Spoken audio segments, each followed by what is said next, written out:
Fucking hell, Claire. What are you up to?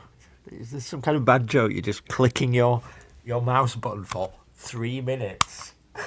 Well, I was closing windows and opening them and sharing my stream and blah blah. And I managed to say hi to Brutus before he finished his chat with George. He's going to be doing cultural. Yeah, I He's don't going know to what's do going this on. Homer and Simpson and Yeah. Ulysses I, and whatever. well, I didn't get a chance to listen to it because I only just saw that they were streaming. Because I was on Khaled's show, which I was gonna cancel. I'll be honest with you, so I'm not. I'm still unwell, so I was gonna Right. cancel Khaled, but then I have this like thing now, which I've had for a while, which is to like just not cancel anything, just work through it, no matter what. If I've made an obligation, I try and stick to it, even if I'm only going to turn up and give my unwell self. So, but yeah, what were they talking about? Um, I only caught the tail end of it, and Brutus sort of acknowledged my presence, saying, You're so ungrateful, Claire. I invited you twice." And I thought, twice? Did I miss it? And then it turned out he meant, those invitations years ago. So, um, and I said it should be regular interaction because that's the whole idea. I mean, there's actually so much you need to do. You can't just say whatever the hell it is you think, you need to say once and that's it. I've done my job. I've said it now. It's like, no, you've got to be like Trump and say it. I mean, how many times did he went up and down America in planes and rallies, and it's like, wow, you did it, saying the same thing to all those people. And then in the end, they actually believed you meant it. Whether you did or not is another matter, but you kind of Hmm. reached a critical mass of making people really believe that he did want to promote the interests of the American proletariat. And Hmm. I've spoken to so many people who think I've done my bit. It's like, what the fuck have you done? And oh yes, I still can't get over that. I can't find that bit when you and Elliot were doing SJJ Mass, and then you were doing that Excel spreadsheet, and I was doing the where's Alison thing, and it's like, well, she doesn't have an online presence, and that means it's over and out. It's over. Yeah. So, What's this got to do with Jordan and Brutus though? I don't get the connection. oh, I didn't watch it, but I mean, they kind of agreed that they would be talking about, I don't know, culture and All right. Homer and that sort of thing. I didn't hear what they were saying before. Oh yes, and Brutus was complaining about um, yes, in the olden days, you'd say something and someone would send you a response, and they don't want to do that anymore. And and I said, well, you don't want to do it with me. So, Okay, I get it. I get it. and then he Yeah. said I was ungrateful, and I said, well, if you want gratitude, get a dog, and so on. Good. I like it. Well done. I like it. But I think this is the way to go in a This way, is this is your most fun side. This is what I think people instinctively actually like about you best. You just being a bitch when you want to be.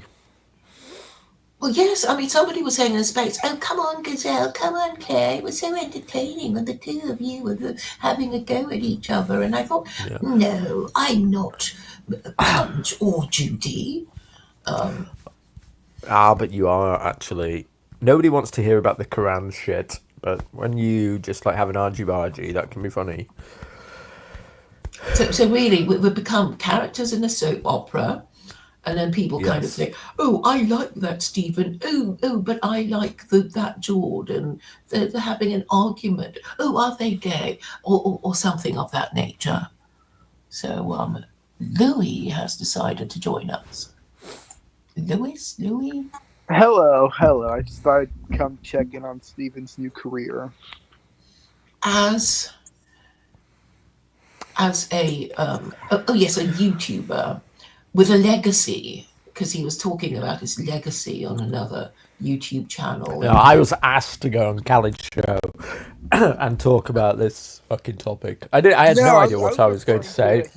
Oh, here we go. Come on, let's hear it, Lewis. He's Go on. He's planning to influence UK politics by being a gay male stripper. That's what I heard you say. Just kick him, Claire. It's just kick him. Just get rid. What's All the right. point? Lewis All right. Wade Yeah, they can't and be his serious. nonsense. Yeah. Get rid. This is the problem But with that's that's your crowd. people.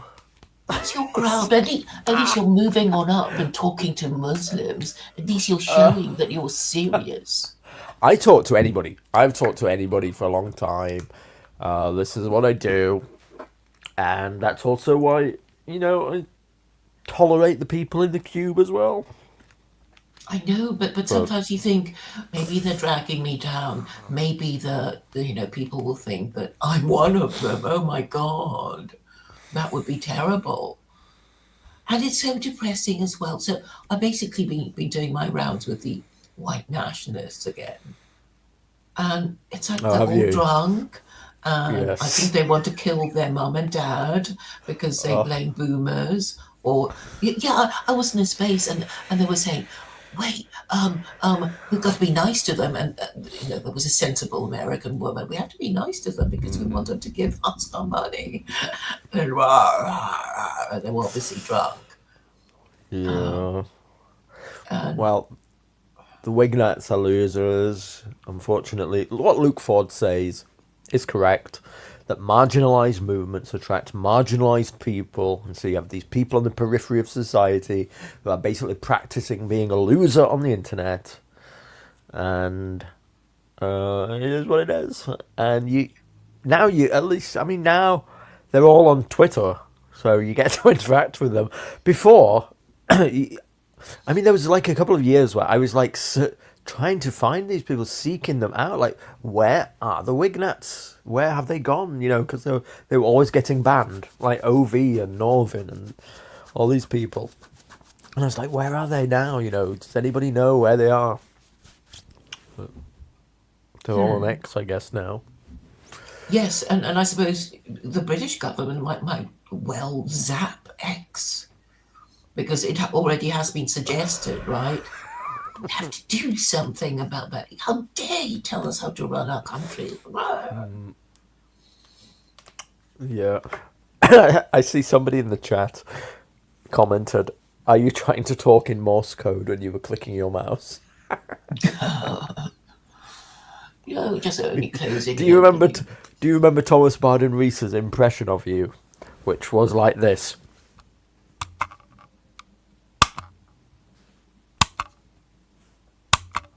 Hello. I did sound like that.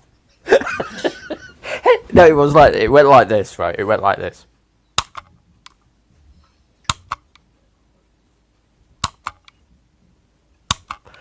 Hello, one concurrent viewer.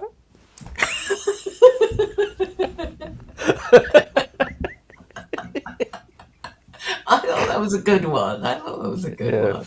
Kind of signature. Hello, zero concurrent viewers.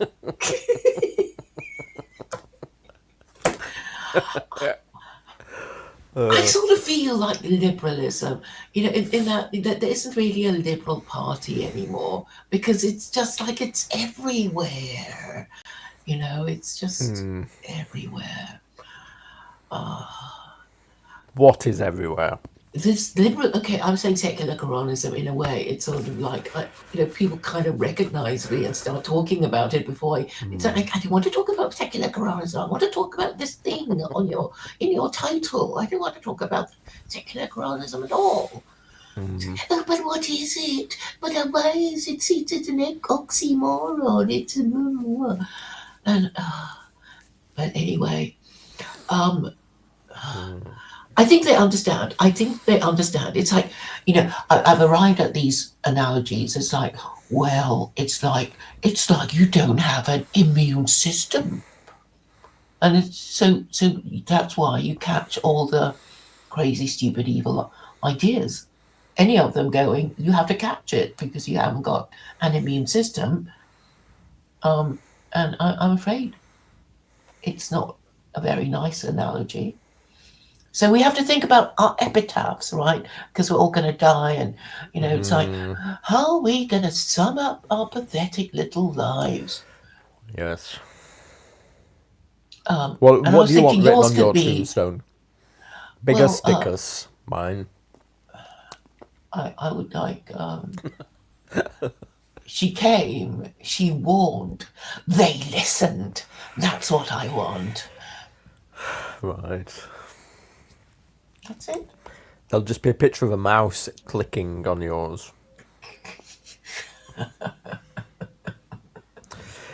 It's not an JB says it's not an oxymoron. It's just Sharia law. And Living the Dream says your quote will Nobody be listen to me. morons and the vegetables bumping along at the bottom. No. Who could it be? Somebody called Cucker Tolson. Shall we let him on? Let's hear it.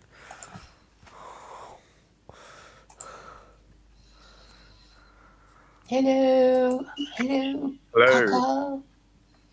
Is this on YouTube? Or is this Yes. on Yes. Right.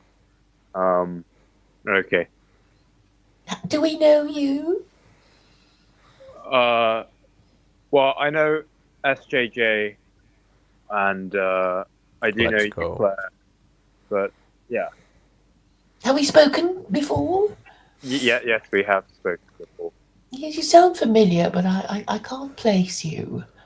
What did we discuss the last time we spoke? I'm Hit not Claire sure. with your rhythm stick. Come on, let's hear it.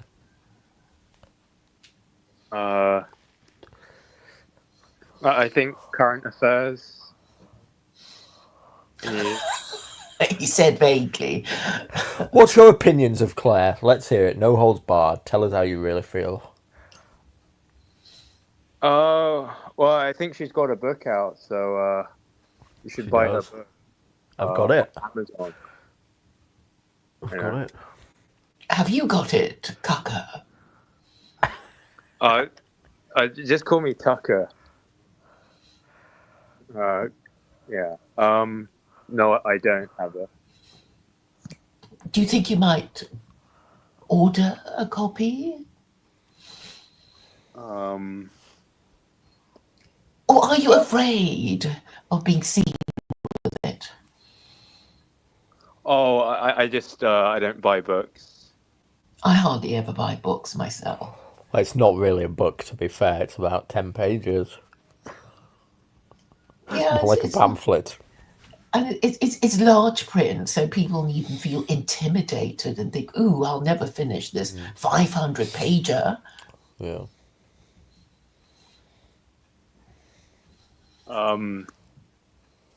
What do you think about the grooming gangs? I mean, I think CNN was talking about it, but it seems like a lot of the mainstream media outlets are finally talking about it for like the first time ever.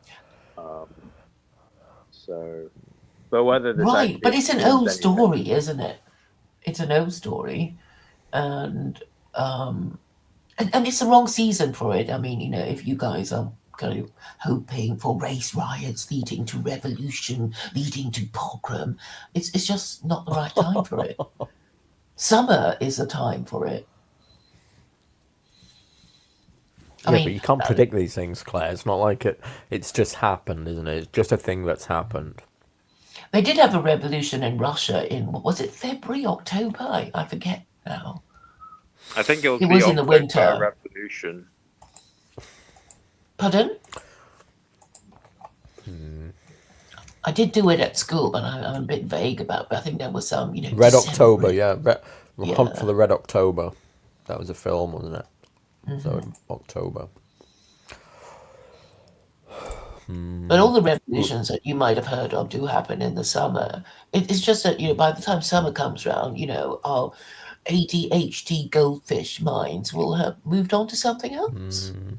ADHD goldfish mines. Yeah, What's that? people who can't really remember much. They, Oh, The of news course. cycle, the fast news news cycling cycle. is what she's on about, yeah. No, I think people have short memory spans. And it seems like big stories, big scandals, like Jimmy Savile and, the abuse of children in the BBC and what happened in Rotherham and Telford. And I got to be careful with my words because I'm on YouTube, but it seems to get memory hold. Well, there's just so many things to get angry about now that it's almost it's like it's on rotation in a way. It's like, okay, today it's grooming gangs. Tomorrow it might be something else, and then whatever. Well, even the idea is fatiguing in my view, and the thing is, it's not even a news story, right? It's not even a news story. But I get the impression that All there's a right, kind I of think my dog is conservative- barking. Pardon? My dog is barking, I think. I didn't hear it. What Okay. kind of a dog is it? A nice one. A cockapoo. Oh, a cockapoo. Yes, I've seen. I know somebody with a cockapoo. Yes, a dog says Bit so of a gay much. dog, not gonna lie. Yes, the owner is a female. She like Yeah. bumps my leg. So yeah, you're right. Oh, Oh my god. Wow, lesbian dog. Yeah. My gran had a lesbian dog. well, they become gay if Used they. to- I used to hump other dogs though, so the thing is, he didn't know. I obviously didn't know what it was. It wasn't that it wanted, like another girl dog. It's so because it would go up to boys and start humping boys. Boy dogs. So it just it knew that it wanted to do something, but it obviously its programming was just the wrong way round. It should have gone and wave, whatever they do, wave their ass in front of boy dogs, but instead it was jumping on the back of boy dogs and doing the humping. I once saw a cow mounting another cow in an English field. I was a bit surprised. A cow mounting another cow. Isn't that just fornicating? Well, I mean, Cow it sex. wasn't a bull because it's it's not like one Ah. of them was clearly a male, bovine creature. And then I had an aunt who had 2 dogs, and she said they were gay. So I guess it's just people get horny. They see another living thing that they could rub their bits against, and that's what they do. Here's Apparently, winter. the Reddit brains on the London subreddit, they complain that the gay bars in Soho are full of straight people. Oh yeah. I went to one in Islington. I think it was last year, and it had the gay flag, and I went in and I thought, well, the gay, it just looked like an ordinary pub, And then we stayed there, and we talked a bit about the movie, and the movie was that Nazi one called, oh, I can't even remember now, but I remember enjoying it. And then the people next door, A Nazi movie they all in moved the away. UK. Tell me more. Pardon? A Nazi movie. Yes, it's called.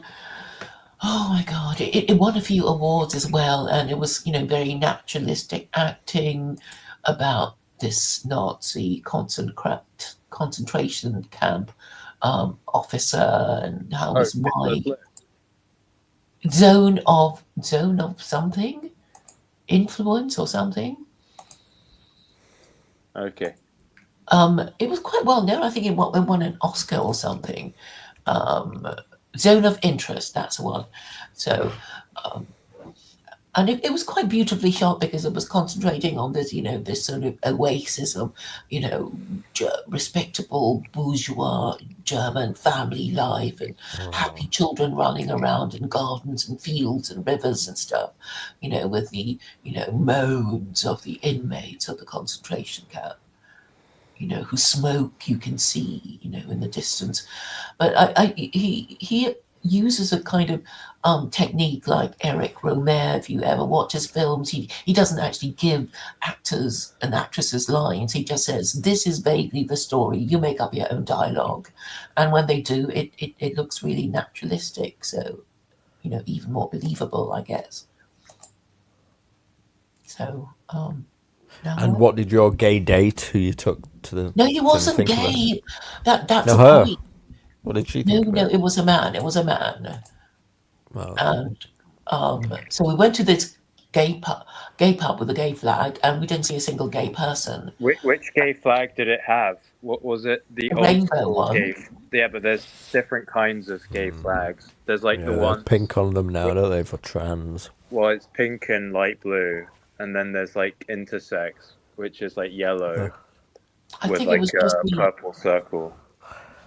it So was just the now I original know one. that. It was trad gay. And The then trad, there's the trad rainbow. black and brown for Black Lives Matter. So Can we just go back to trad gay flags? Wouldn't that be okay? Yeah, that would be yeah, hard. you have to return to tradition. Yeah. This is why in a weird way I like Vincent, because he's just like a regular, although he's wild about it, he's like just a regular homosexual. I can deal with that. Yes, thank you for mentioning him, because I was saying that Vincent was complaining to me that something has happened to gay people, and gay people are behaving like straight people, and it was really annoying. And in all his years of being a gay man, he had never been slut shamed or kick shamed until recently. And gay people are just sort of wanting to get married and behaving like disapproving women. And he did, Well, let's go. Let's That go. might be an improvement. Yeah, maybe that's an improvement. but they're losing their identity as well, these gay people. How many gay people do you think will be in the next Trump cabinet? There must be at least one gay. Yeah, they will. Yeah. Well, In a he weird would way, this was urge the great promise of conservatism embracing gays and bringing gay marriage on board, was that these people would normalize in their relationships, and that if you gave them gay marriage, they would just like settle down and become normal people of society, except they're fucking each other in the ass. But in all other respects, they're just like having monogamous relationships. But it didn't work out like that at all, did it? Well, it's all Most got of to them, stop. most of them do not want to be married. Most of them are happy in their, just fucking around everywhere. A dozen partners a week. And even the ones who are actually married to each other, like George Michael, they kind of have an arrangement with their regular live-in partner to have sex outside. Well, even speaking of, Vincent does that very thing.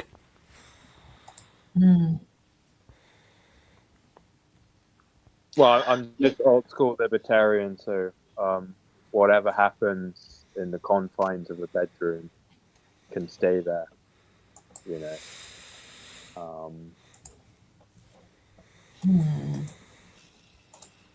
It doesn't stay in the bedroom, though, does it? So how does that affect your libertarianism? Yeah. Well, libertarian. You know, Uh, no, but society everyone thinks society makes you Japan. affirm their Yeah. gayness now. Uh, yeah.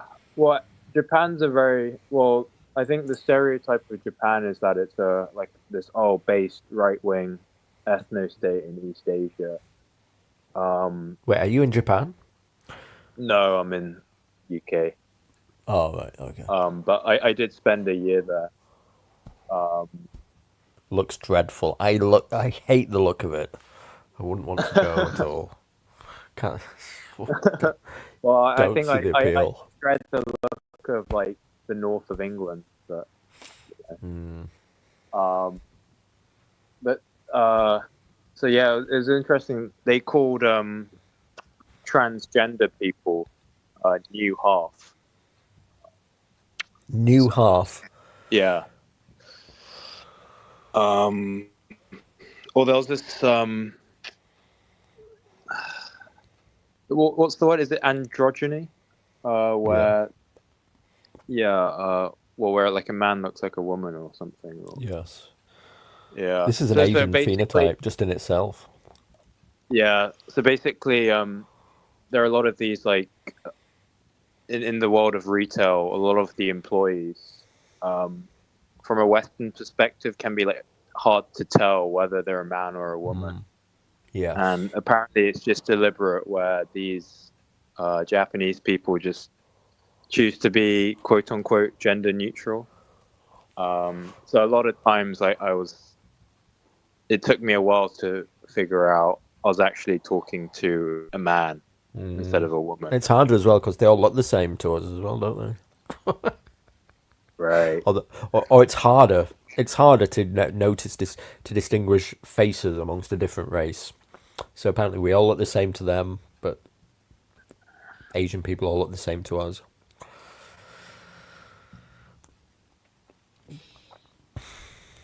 What did you think of Japan, Tucker?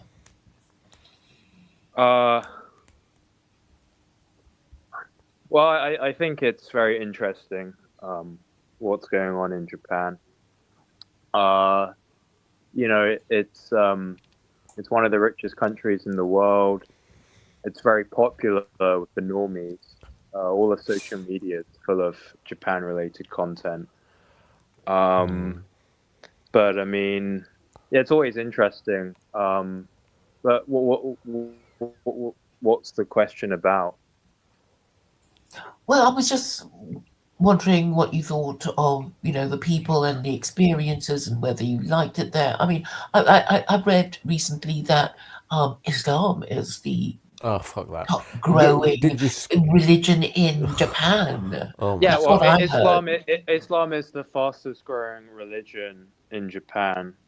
What about the And ladies? there are Did you mosques. score? Did you score with the ladies?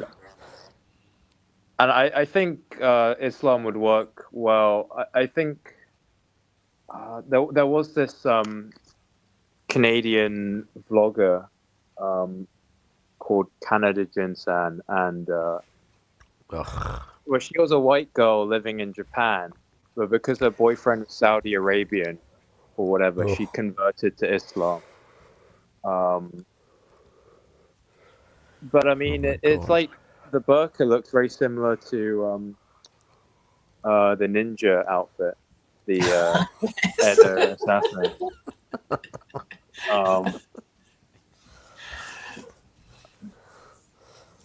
But yeah, I mean, I was in an area with a lot of Pakistanis, and they all dressed Oh my god! in Japan, and I dressed, and they dressed like Pakistanis in the UK. Although they had like the trad. Why is there a lot of Pakistanis in Japan? What are they doing? I don't know. Well, maybe political asylum or labor shortage. Oh my Labor, god. yeah, labor shortage. Was this Labor was this in shortage. was this in Osaka by any chance? Osaka? No, it was Tokyo. Oh my god. Tokyo has fallen. And I was like, I moved like 10,000 miles to a different country, and I still. You ended up in see- Bradford. I still no. You just see them at the council. You just see them at the city hall. Are they but speaking again- Japanese? I don't know. I was too scared to talk to them, to be honest. That's crazy. That's sad. It's a birth rate, as I keep telling people. The Japanese women were put on the pill in 1999, I think. And then, why are the hospitals and the schools closing down? Oops, now we're filling up with Pakistanis. You know, it's all linked. But anyway, I think it's like that everywhere. I mean, the Chinese are also in trouble with their one-child policy. Anyway, what we want to know about is the Japanese girls. What are they like? Is it? I actually hear that if you go over there as a Westerner and you can't speak Japanese, they're not interested in you. Yes and no. You know, it's not as bad as Thailand, where your money will definitely go further in a place like Thailand. But so yeah, I think the racism in Japan is it's not on skin color. It's actually on the color of your. Well, it's on the passport. It's on the passport. So if you come from like a country like America, Canada, or the UK, those will score higher than if it's from, no offense to these countries, Nepal, India, With Pakistan. green passports. Yeah, but you don't have your passport out like when you're meeting some people. What I was told is that if you can't speak Japanese, Japanese girls just like treat you like dirt. Where did you hear that? It sounds a bit weird, but a half Chinese YouTuber who lived in Japan for a year. Yeah, well, half They're kind Chinese. of racist against the Chinese, the Japanese. Yeah, this is why I'm interested. As a white guy, towards other Japanese people within Japan. And Koreans, I don't think much of the Koreans. So the racist against other, Oriental people is basically. So what is it like as a white guy going to Japan is what I want to know. With Japanese girls. I'm asking for a friend. Well, your SMV will probably have a +2 when you arrive in Japan. Oh, okay. Sexual market value for those who aren't keeping up. But yeah, I mean, it's where it's like, what do you do? Do you cold approach, or do you go on the dating apps, or do you go into the bars and nightclubs? I mean, I don't really do anything, to be honest. But I guess in Japan you just hang around, wouldn't you, and see if anybody can speak English. That's what I would do. Because if you can't speak Japanese, how would you cold approach? well, I'm sure you could say a few phrases, like maybe ask for directions. Ni hao. Ni hao. Oh, that's not quite the one to use in Japan. Is it not? No, that's Mandarin. So Oh my god. Konnichiwa. Yes, that's better. So And then you get Google Translate out. Exactly. Yes, That'll do. that'll work. Yeah, so I had this sort of interesting anecdote by someone half Japanese and half Chinese. So his father was Japanese, so he was in Japan for bit, and he was saying, actually, it's quite easy to bed a girl, but getting them to introduce you to their parents, i.e., going to the next stage, is really hard. So that was Oh my god! Imagine it being introduced to the Japanese father. Oh my Yeah. god! No Think about way. it. It could be like a single child, right? Yeah, yeah. It will be like a mixed bloodline. Children will have like dual loyalties. Do you have the yellow fever? Is that why you went to Japan, or not? Same question for you, SJJ. Do you have the yellow? No, not particularly. Well, you'd be surprised. Like, apparently, Japanese women have a makeup addiction, so they'll try and hide the yellowness as much as possible. So they will. Yeah, Japanese aren't yellow, lay it are on they? thick. They're pretty white. They're pretty white. But the Oriental fever. Do you have the Oriental fever? Like Michael Delabrook, he has it. No comment. Okay, we got a legal answer. I'll accept it. Yeah, Conops in the chat says he's going to Thailand tomorrow, which is exciting. Thai women generally look like they've been hit in the face with a frying pan. Ouch. Yes. Well, no, I think Thai women are quite good looking, because I think it's like the weather, and they look a lot more youthful. Asian women age like milk. Which Well, is I like think- all at once, and when they go, so they can look young for a while, but then all of a sudden, boom. This is why when you go there, you see there's lots of young people and lots of old Yeah. people. Yeah. But I thought like in the West, the girls would always look 10 years older than they actually are, or like a lot of young women look like they could be in their early 40s. So Yeah, I think you might have a point there. I just think it's not apples to apples. I don't think you can really compare. But Yeah, I there's think you so have a much point. technology out there for anti-aging, like I think adrenochromes, right?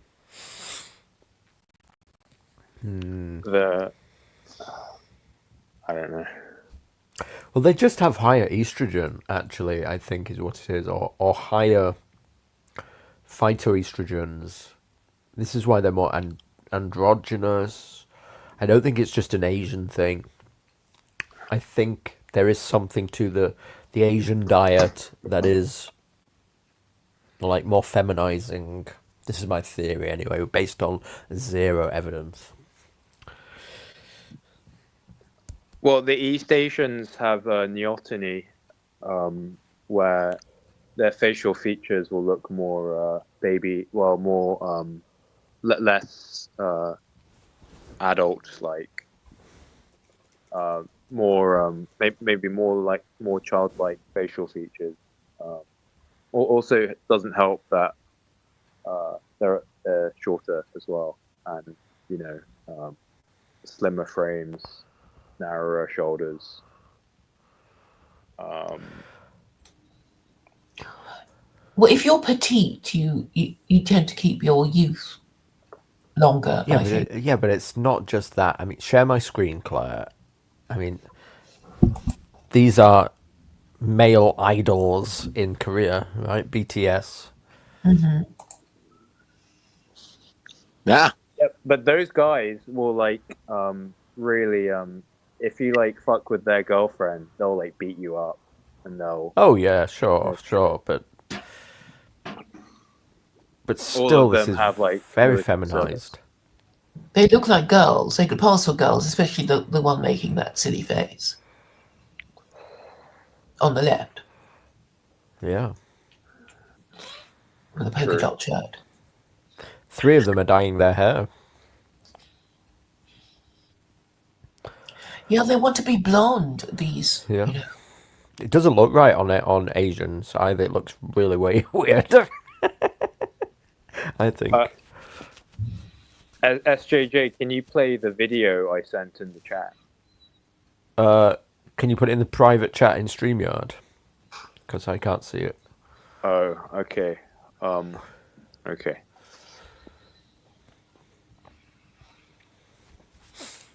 Conops, you're going to Thailand. Yeah, tomorrow, man. Whereabouts? Well, flying to Bangkok, but then I'm gonna Yeah. go to the islands. And Phuket, my Koh wife's Samui. already there, so I'm not allowed to go to any titty bars in Bangkok, which is of course a pity, knowing how good they are. Have you been to any of them before? Yeah, man. Like 11 years ago, I was in Thailand. I went to all of them. All of them. Oof. They even had lesbian showers in the bloody striptease bars. Oh, That was an awesome time. Were lesbian showers for lesbian patrons? Is that what you're saying? No. It's just like two women Lesbian soaking each act. other in. I don't know Okay. how explicit I have to be. Okay. I'm a bit naive. well, they do just soap each other up, and while you drink and watch. Exactly. There's like a glass cocoon and there's a shower. Awesome, man. Claire would love it. It was an embarrassment of riches. Claire would definitely love it. Only if there were whip. And I don't know if there are whips there. I didn't see any whips. Yeah. I always forget that Malaysia is connected to Thailand. Well, yeah. I mean, I often like asking women, like, do you prefer to live in Thailand or Malaysia? Because, obviously, Thai women won't be, it's a bit annoying, if everyone outside Thailand thinks your country is a place for sex tourism. So maybe you might not like to be Buddhist and might prefer to be Muslim. Imagine living in Malaysia. I mean, how Boring. isn't it oppressive? Boring, oppressive. Ugh. You just go a bit Singapore north. has a red light district. Singapore does have a red light district, but actually, every Malaysians think Singapore is a boring place. Yeah, Singapore would not be my first thing on the list. I've only been to the airport, but never had an interest to venture out. But been to Indonesia, which is, I mean, at least Java and Sumatra are quite Muslim. But Java is quite relaxed. I remember, seeing lots of go-go places in Indonesia, but I've not been in there, but they are there. Hey, 2 friends of mine went to Malaysia. This is a long time ago, right? And my old friends who take drugs, and you obviously have to be very careful going to Malaysia or somewhere like that with drugs. And so they didn't obviously try to take anything. When they got there, they opened their bag in the hotel room and realized they'd left some of their drugs in their bag, and they were like, "Oh my god, we'd be in prison for 10 years if they'd have caught us." Yeah, that wouldn't be good. I remember on the plane to Indonesia, you had this waiver you had to sign, and they threaten you with years and years of imprisonment. Scary shit. No, I wouldn't take drugs in Indonesia. That would be irresponsible. But now in Thailand, it's become legal. So. Or at least the ganja. I don't. Yeah, it's everywhere in Thailand. But I don't. At some point, it was legalized, and I think they've criminalized weed again. I think, but nobody pays attention to the laws anyway. No. So my friend is in Malaysia, Martin from Scotland, and he says they don't have toilet paper in most bogs here, but they do have the water cannon to spray your ass. Yeah, that's crazy. But no, I think Malaysia is it's quite interesting because apparently he didn't experience any racism being a white man just walking the streets. No one was looking at him funny. So, yeah, I think Malaysia might be a base country. I don't know. I think there's a lot Even of though it has racism. Islam in it. I think there's a lot of racism directed to Chinese people. Yeah, because they are the minority, and of course the majority is Malay, and there are some religious tensions there. I also think they have less rights.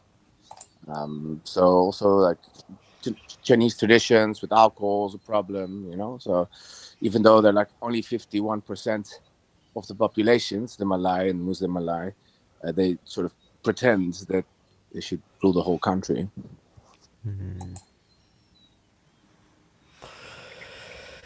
Yeah.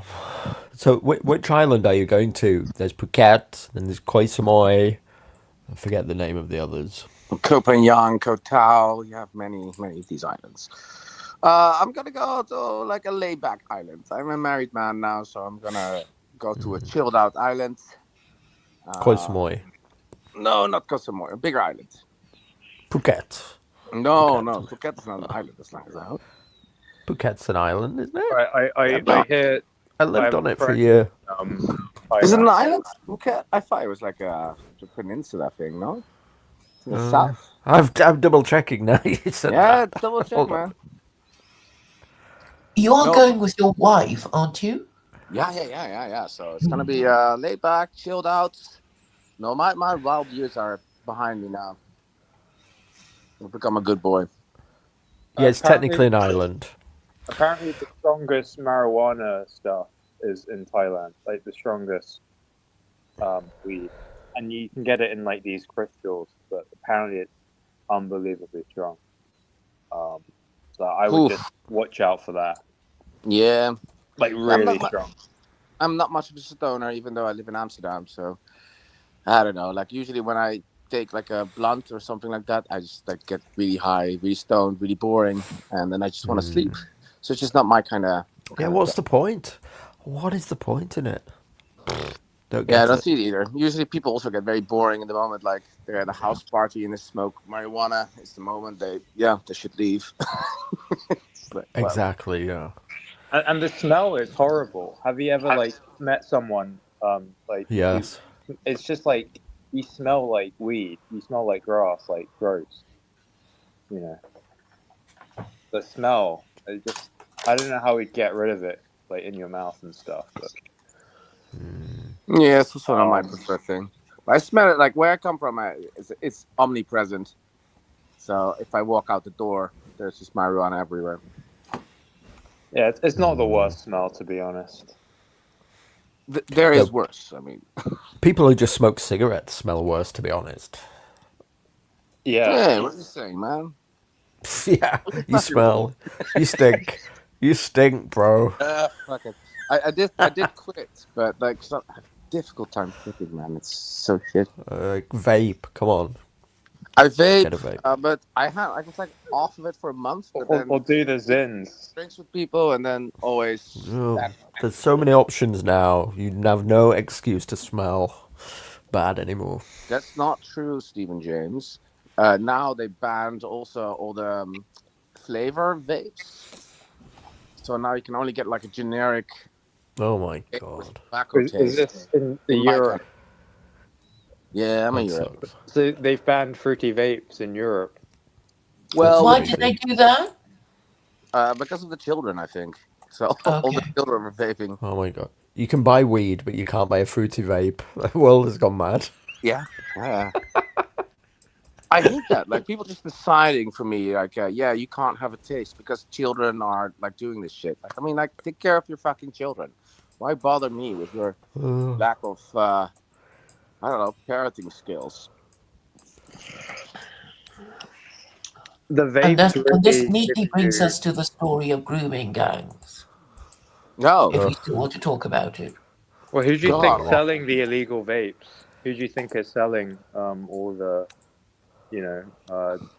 Chinese batteries that look like Corner dildos? shops. And what did they call corner shops like 50 years ago? Packy shops. No. It's the Pakistanis. Again. God. And when Claire they is stop, such a racist. I mean, oh my yeah, god. yeah, yeah. Yeah, disavow Disavow. racism. But the grooming thing, it's interesting that's in the news again because I mean it was a big thing. There was a big report a couple of years ago. There were some high profile trials, and it almost seems like people now all of a sudden woke up like, oh yeah, there were Pakistani grooming gangs. Well, we knew this for quite some time, right? Why hasn't there been done anything about it for the last years? It's surprising me. I mean, the report was damning enough. But surely the same thing happened in Europe, right? Because aren't there these South Asians in Western Europe, Northwestern Europe? We Yeah. don't have that many South Asians in northwestern Europe.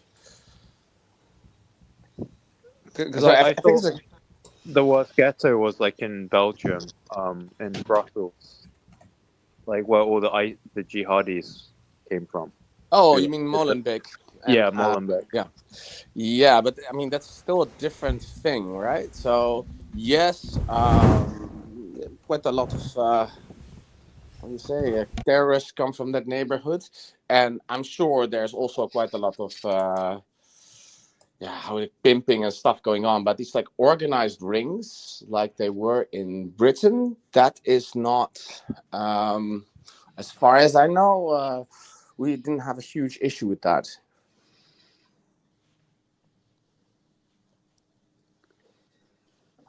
Yeah, it's probably just the prevalence of Pakistanis in the UK. You need a certain amount in a certain area, and they're very ethnocentric, and they believe that, like, because they can speak this language that isn't the native language, and they all speak it, that I know they can get away with murder, I suppose. It's like, I think it's like an 'Cause invisibility I cloak. saw this video on, I think, Twitter, X, formerly Twitter, and it was like these like youths from like 1969, these white guys, and they were saying like, yeah, we don't like the Pakis, but we like the Jamaicans, and they were also like, the Jamaicans also don't like the Pakis, and I think it's because even though the Jamaicans look a lot more different than the Pakistanis, I think because they drink alcohol and do drugs in the pubs, they get along better with the whites. Jamaicans are alright. Pakistan. Jamaican black guys I've met, usually like, I don't know, dreadlocks, stoners, or drinkers. Yeah, you're right. They're alright. But yeah, I mean, I don't know. I think you shouldn't underestimate the religious aspect to this as well, because it's not like you're talking about like sort of South Asian gangs, but I think it's also important that the religion is Islamic, and I mean, like Islam has this thing about thinking that girls go to maturity very quick. They sometimes, people that really come from these cultures and haven't been integrated very well, they think sometimes like a 12-year-old is a woman. Yeah, that's why they put a headscarf on them, because that's sexual maturity. And then there's the whole thing about non-Muslim woman, kuffar woman. There's a lot of disdain there as well. So I think that is also something that has to be taken into the calculus. SJJ, does this mean Tommy Robinson is vindicated? And Why? Well, well, I think because he was doing the documentaries about the rape of Britain, and he was like the first guy to be, banging on his drum. Well, I accept that a lot of. Here's the thing: Tommy Robinson is an egregious character who has done a lot of harm to the subject. Anyway, not only is he probably funded by Zionists, because whether it's a conspiracy or just the evil Zionists. No, it's true. No, it is true. No, I mean, people who are nagging Zionists as the British girls are being raped on your corners. I think it's but let me finish. Let me finish. What I'm saying is, whether it's a conspiracy that Tommy Robinson is funded by Jews to, I don't know, be this weird character, well, then good on the or Jews, right? let me finish. Stop the rape. Let me finish. Or if it just aligns with Jewish interests because these are egregious Muslims, then I don't know. But what I'm saying is, there's other reasons why Tommy Robinson is an egregious character. He is self-serving. He has a long criminal history. Well, He sure. potentially caused many of these cases to nearly get like thrown out of court by reporting outside of the. So in many ways, Tommy Robinson is not the hero that we asked for.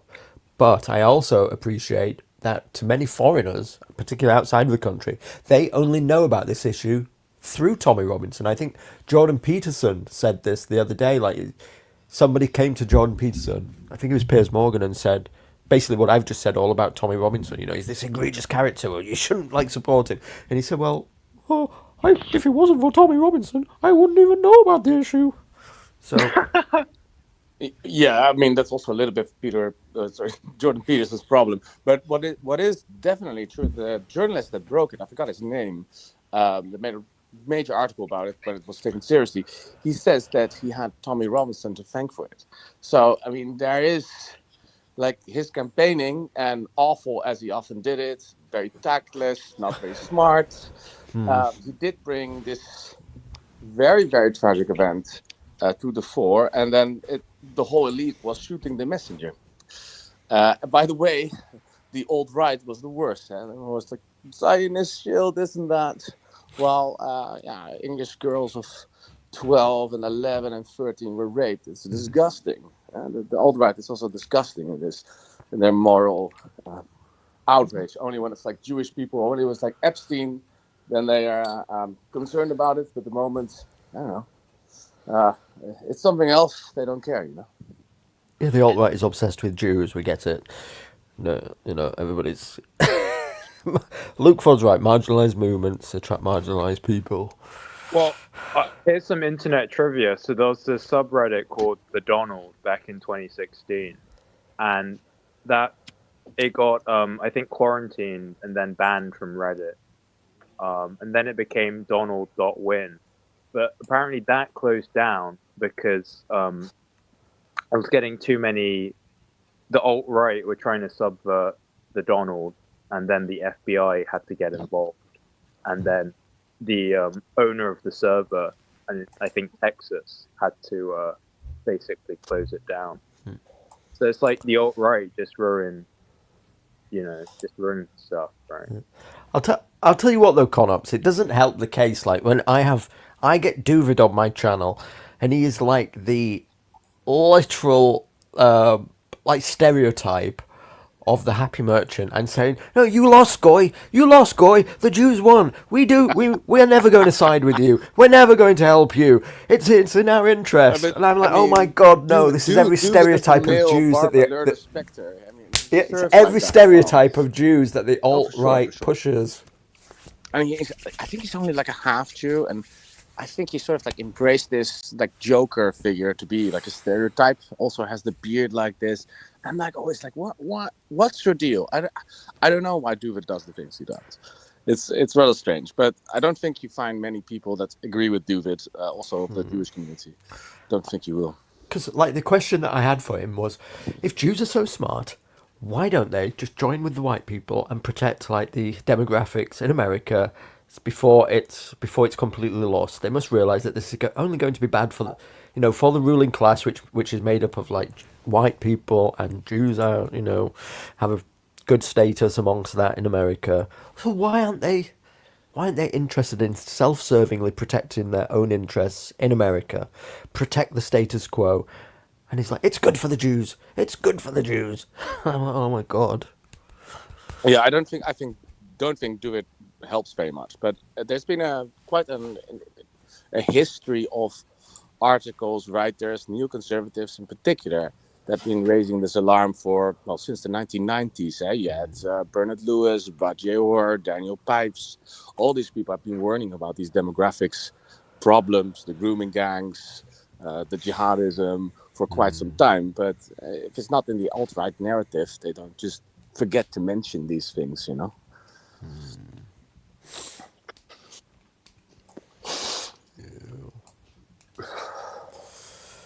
Crazy. So yeah, what to do? I mean, like at some point you have to take I also don't think like, why is it even relevant what Tommy Robinson's allegiances are? I mean, he's a bit of a spurt, he's a bit of a weird guy, but he did put attention to this subject, and well, the whole of England actually wanted to look away, especially the media, and I don't know why people are so overly critical of him. And the fact that he's been convicted also so many times with mortgage fraud is also because the police is really going after him. They're really looking for a Yeah. stick to beat him with. Well, again, I think in the UK, Look, he doesn't do himself any favors. If Claire can share my screen. Sorry, were you speaking then, Tucker? You faded out. you can speak over. Oh, here we go. Yeah, he doesn't do himself any favors wearing t-shirts like Is this, that does he? Photoshop though? Is that Photoshop? No, it's real. Is that AI? No, it's real. It's real because we've then got him. Basically, he went to Israel, visited the IDF, and I mean, I don't have a better picture, but there he is stood on an Israeli tank with the IDF. But so what? Who cares? Yeah. Well, when you have a movement who is obsessed with Jews, this doesn't help. Well, no, that is very true. But don't forget that usually people who are like anti-immigration are not always that passionately about Jews one way or another. Yeah. And I they're get more it. passionate Jewish about what's interests going can on in their align country. here. These people are egregious Muslims, so maybe Jews just naturally happy to fund somebody like Tommy Robinson to raise the issue. I get it. Well, But the alt-right I mean, can't understand that. in Israel, Well, why in is he in Israel, jail then? Why is he in HMP Belmont? Surely the Jews, if they had the power they had, they could Stick him out of jail, right? the ID Call of Duty rescue him, and he could be in a safe house in Tel Aviv, be a political He broke an refugee. injunction. Well, I think just like Geert Wilders in my country, he sympathizes with the Israelis. I think this is right to sympathize, right? I know. I don't know what the problem is. I mean,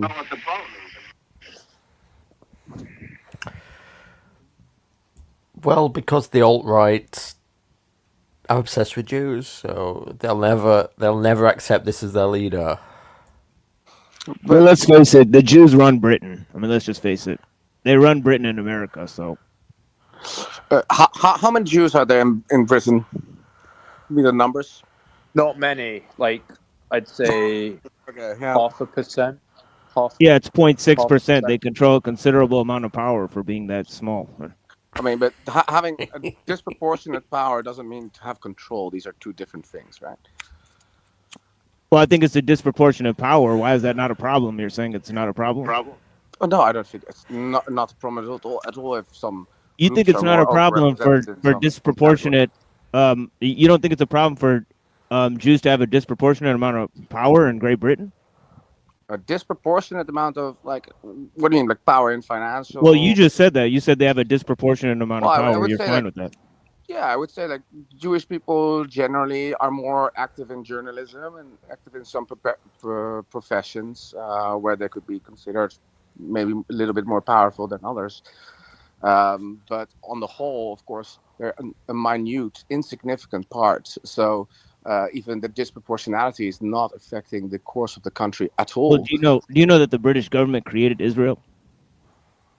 The British government created Israel. Well, they signed the Balfour Declaration. Yes, That's right. That's right. With Lord Rothschild, right? He's one of the owners of your country, right? yeah, but So you think that's okay? You think well, it's okay? Are you white or are you Jewish? I don't particularly care. Are you a white or are you a Jew? I am white. So I'm you're not- fine I with don't have being any ruled by Jewish Jews. ancestry, if So you're if you fine with consider- white people being ruled by Jews, having a disproportionate amount of power over Jews. You're fine with that, There's a lot of people that have disproportionate amount of power. right? Right, but you're fine with that. Just Anglos, clarifying, you're fine with it though, right? WASPs in the United Right, States. right, but you're fine with it, right? Disproportionate amount of power. Right, but you're fine with it, right? Well, if it's like 0.001% of the population, I don't think that disproportionality is actually an issue. Do you? I mean, to what effect does it really have an effect on total politics? I don't think so. Well, disproportionate power has an effect on politics. Sure, it does. No, it doesn't. If the proportionality is insignificant. Disproportionate power doesn't have an effect on politics. Is this what if you're they're now saying? disproportionately, if they're What the fuck are you talking about? Let's talk about let me use another term. Overrepresented. Watch this guy cope with the Jewish power. No, I'm just talking about overrepresented. Yeah, so that's disproportionately. You can use in other words. How come but Britain formed Israel? overrepresented. How come Britain, out of all the countries in the world, formed Israel? Do you think they were spiritually attached to the Jews? Well, they were. I mean, lots of Puritans in England, right? People who have affinities with these causes. For Protestantism in general, always had. I don't see it. I don't see the affinity. I see that you got spiritually hijacked. You got formed into a state, into an idea that is Judeo-Christian, where the Jews are white people. This is what you believe. But I don't believe in these categories like white people or Jewish people. Jewish people look pretty white to me. Well, they're real categories. Or most Jewish people. Some Jewish people. Right, but those are real categories, though. No, those categories have political power. It's categories that have political. All social categories can have political power. Yes, of course. Yes, what's of your course. point? Of course. What's your point? It's a social category. It's not an innate category. Well, I'm just pointing out that you're fine with being disproportionately ruled by Jews. No, I didn't say. But you're saying ruled by Jews. Nobody's ruled by Jews. The fact that they're overrepresented or they have disproportionate power, if you see their disproportionate power. Disproportionate power in relation to politics equates to rule. But you're not even getting what I'm saying. Why don't you say what I say? Maybe I'm not understanding what you're saying because in my idea,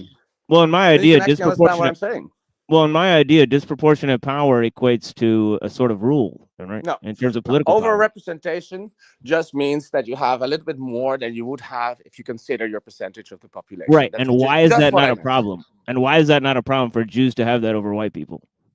I don't think it's a problem with any group necessarily. Why not? So if it was Muslims, you'd be. So if it was Muslims, you'd be fine. Well, if Muslims, by the way, also have disproportionate power, that's not necessarily a problem. But if that disproportionate power, you think that Muslims have as much disproportionate power as Jews? Hold on. Hold on. You just made you said midway. You said Muslims have disproportionate power, and Jews. I have to say. Hey, hold on. I didn't even finish the sentence. Yeah, I know, but I'm going to interject. I'm going to interject, and you're going to cope because of my interjection. I'm saying, are you seriously alleging? You're just interrupting me. Yeah, are you seriously alleging? Are you seriously here alleging? So you can't let me make one point. Are you seriously now alleging? All right. Okay, I heard what you said. I heard what you said. Moderator. I heard what you said. I heard what you said. Are you saying that Jews have as much disproportionate power as Muslims? Is my fucking question. If you let me ask it. Depends on which country you're talking about. Yes, I think in my country, absolutely yes. Okay, that's false. Well, yeah, you can stagger about it, but it's a very infinite. That's a totally false. That's totally false. Jews have more power than Muslims in your country. Hey, moron! Jews have more power in your country than Muslims. That's falsehood that you just stated. Okay, so if that was the case, why are all the that is the case? That is the case. How do you not see that? Palestine people, they were all have these. The Jews created Israel, not Palestine. These people are deciding what's going on in the media, not Jewish people. If it were Jewish people, if you look at I'll just let him spurg. It's fine. You actually look at the percentages of people who support Israel, for example, about 70-80% of the Jewish population support Israel. Yet again, you don't see it in media. You don't see it with the left-wing groups. You see all Queer for Palestine. You see all these flags everywhere in my city. I don't know in what kind of hillbilly village you're living, but you're just not living in reality, man. Yeah, I live in the real world where Jews have more power than Muslims. Where do you live? Where do you live, my friend? So you can't even let me finish a statement. I just muted up to let you talk. Hey, okay, buddy. What kind of shithole you live in? Hey, excuse me. What kind of shithole you live in, man? Hey, excuse me. I'm talking now, bitch. Hey, what kind of shithole you living in? Hey, you little bitch. I'm talking now. Question? Hey, you little bitch. I'm talking now. Claire, let Jordan. He's waiting. Yeah, Jews have more power than Muslims in Great Britain. You fucking twat. Oh yeah. That's why the Pakistani gang rapes are happening. The yeah. Even if you're a member of the investigation, remember. Welcome to the Spurgfest.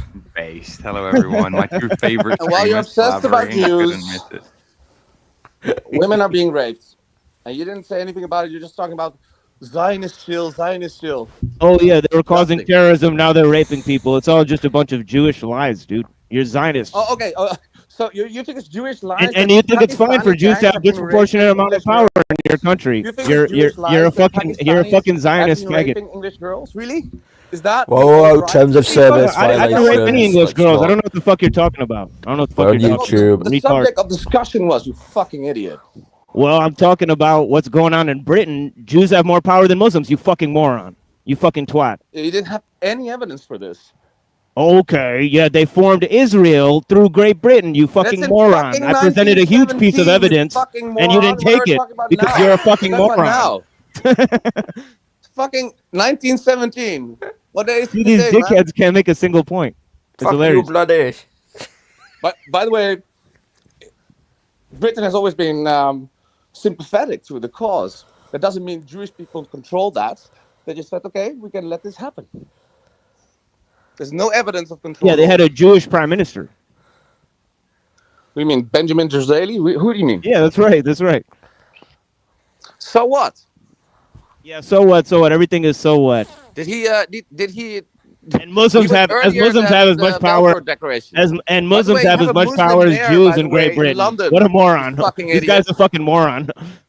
This guy doesn't know facts about history. Oh, sure. So we do a history test. See who's better. Who controls the news in Great Britain? Do Muslims control it or the Jews control it? You fucking moron. Well, I don't know if you've been listening to the news. But answer the question, you fucking twat. You said Muslims have as much power as Jews. This guy said Muslims have as much power as Jews in Great Britain. Does anybody agree to that here on the panel? Is everybody a moron on the panel too? Hey, Stephen James, you think Muslims have as much power as Jews in Great Britain? I don't know. You don't know. The fact that this whole grooming situation was not addressed, and everybody was attacking and shooting the messenger. I think that is to say that this situation is so sensitive that nobody wants to talk about. It's a situation. It's a situation that the Jews in Britain, British people, should deal with by controlling their daughters and where they go and all that stuff. It's totally their problem. I think you both make incredibly interesting points. There's a distinction I think to be made, like to avoid the semantic argument here. Like there's a distinction to be made between a bloc's power to be active as a group, like the Ummah within England, which is a very, very powerful political and social force, and then the Jewish power, which is soft power. Do Jews have more power in England or do Muslims? That's my question. Net worth overall, I would say Jews have more power, but I wouldn't. That's what I'm trying to explain to this fucking moron. He just said that's wrong. Yeah. He just said that's wrong. He obviously Conops is not going to even admit that Jewish people. He said that's wrong. On like the media. Yeah, no, listen, Conops and people like him are never going to admit that Jews. So you're saying he's false. So you're saying Conops is wrong. Yeah, but you're also wrong, right? Because the Muslims are also no, I didn't. Jews aren't. No. I asked who has more power, and you said Jews have more net power. No, on that one point, on that one point, you are correct. On that one point, I'm right. General argument. Yeah, thank you. Yeah, you hear that, Conops? On that one point, I'm pretty much right. You fucking moron. Yeah, I don't need George. George believes in flat Earth. I don't need. I don't believe in flat Earth. I think you do. No. Didn't you have all these conversations again? I mean, it's a fun argument to have if you want to go there sometime. But like... all right. Well, anyway, I don't need any. I mean, you don't appeal to authority on a panel like this and then think you won the argument. It's a little bit of a dumb thing to say. I have to say. Look, Conops, can you at least admit that Jews have a sizable influence, or maybe even a disproportionate influence? It depends. Stephen J. James can't even admit it. Talking about. Like, so in the well, look, many people can't admit it because it's quite politically incorrect to admit. I think Stephen J. James would not admit it for different reasons to why Conops would not. Yeah, different reasons, yes. But well, I think it's an absolute fact. You shouldn't have a problem admitting it. Wow, this guy's yapping on. Who the fuck are you? And what's shit all I'm the Machine Lives, you fucking coward. Fuck you. He is a Pakistani Muslim. So much. It's just like very exhausting to talk to you. Like it's a big struggle. You can't let anybody like finish a sentence. I don't care. You're acting like a queer. Huh? No, he's got you there. Catch the last bit. Claire, are you gonna moderate or what? What the hell is this shit show? So, is this what it would be like under secular Quranism, Claire? I know. No fucking order, Okay, no now fucking control. I will remove. Yeah, I think I'll have to remove machine lights. He was the content. He was the content. You just removed the content. The content was an argument between Conops and the machine light. It's a little bit exhausting for me. Wow. Claire Court Well, he was talking over you. She sided against Muslims in battle. Holy. Oh, it's the Muslim. He's a Muslim. He's a Pakistani Muslim. Okay, that's fine. He's got his own channel. You thought he was a Wignat, didn't you? Is he like a convert? A what? No. Is he No, white? he's actually Pakistani and a Muslim, like straight. He said. Okay, you thought he was a white Monk on. nationalist, right? You thought yeah. To be fair, he sounded like one. Yeah. He sounded like a Wignat. Is there someone else waiting backstage? Yeah, Claire? Emo Monk. Yeah, there we go. Let's go. Oh, hello. Long time no see. I'm not at all in touch with what the topic of discussion is, but hello. Oh, hail Mars. Okay. Yeah, so what are we talking about? The relative the perception about whether Muslims or Jews have more power. I just don't see any point in discussing it because there is no objective measure of who is more powerful, is there? I mean, on the one hand, you can say, oh, Muslims are so powerful they can rape white girls with impunity. And I guess if you want to say Jews are powerful, you can say they get the entire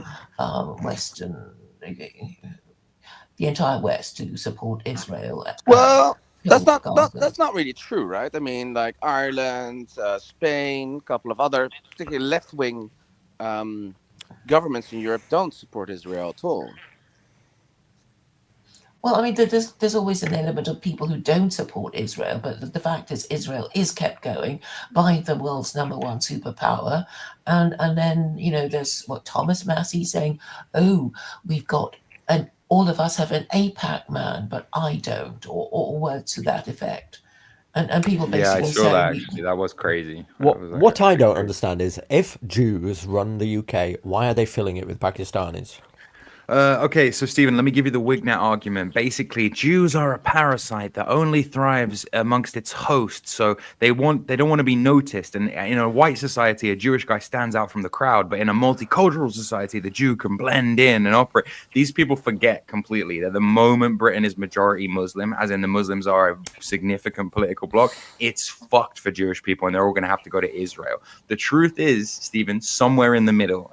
It's like yes, Jewish people have had a massive hand in promoting mass immigration, and maybe psychologically partly for those reasons, but also I don't think they ever knew what kind of fucking beast they were unleashing when they literally pushed for things like the Tony Blair policies of the 90s.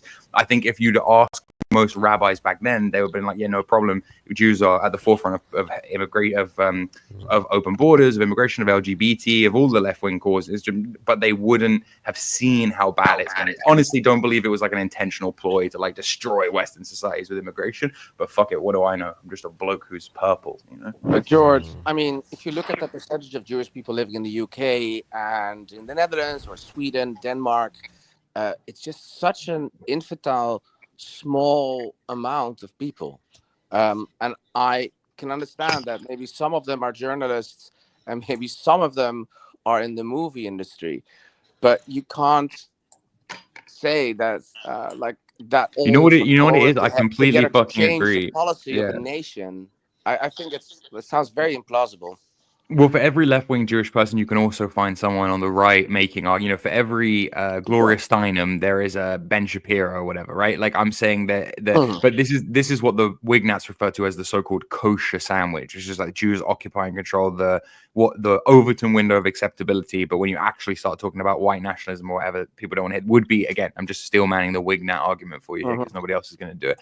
But the point more deeply getting at is that we would get further in this conversation if we acknowledge that there is some truth to some of these claims without following them to their nth degree. Jews bad, all Jews, like Jews are monolith, etc., etc. So it doesn't help anybody, for example, to say that like to not notice that 2% of the British population have a disproportionate voice in the media. And you're right, maybe it is just a few journalists, movie producers, etc. But it's too easy for me to go and find BuzzFeed articles that promote all the wrong things and then draw red circles around the Jewish last names of the people who wrote those articles. It's too easy for me to do that. I could do it for you right now. Like, it would be very fucking easy. Think of something obnoxious that nobody, even the most left-wing person, would agree with, like transing kids before they've hit puberty, right? If I go and find an article on Washington Post and I look at the author's name, I already know, you already know, Ivor Kaplan. Do you know who Ivor Kaplan is, or was? Because it's pretty much over for Ivor Kaplan. Also, I'll bring you up to speed, right? Ivor Kaplan was the 2005 British defense minister, former defense minister, and MP for Brighton and Hove. Okay, Ivor Kaplan was on GB News a week ago saying that Elon Musk should not have called him a pedophile and should not have called Keir Starmer a pedophile, and that he's going to take them to court because it's slander and it's libel or whatever. Yesterday afternoon, former MP and British Defence Minister Ivor Kaplan was caught by one of those paedophile sting operations trying to groom a 15-year-old boy.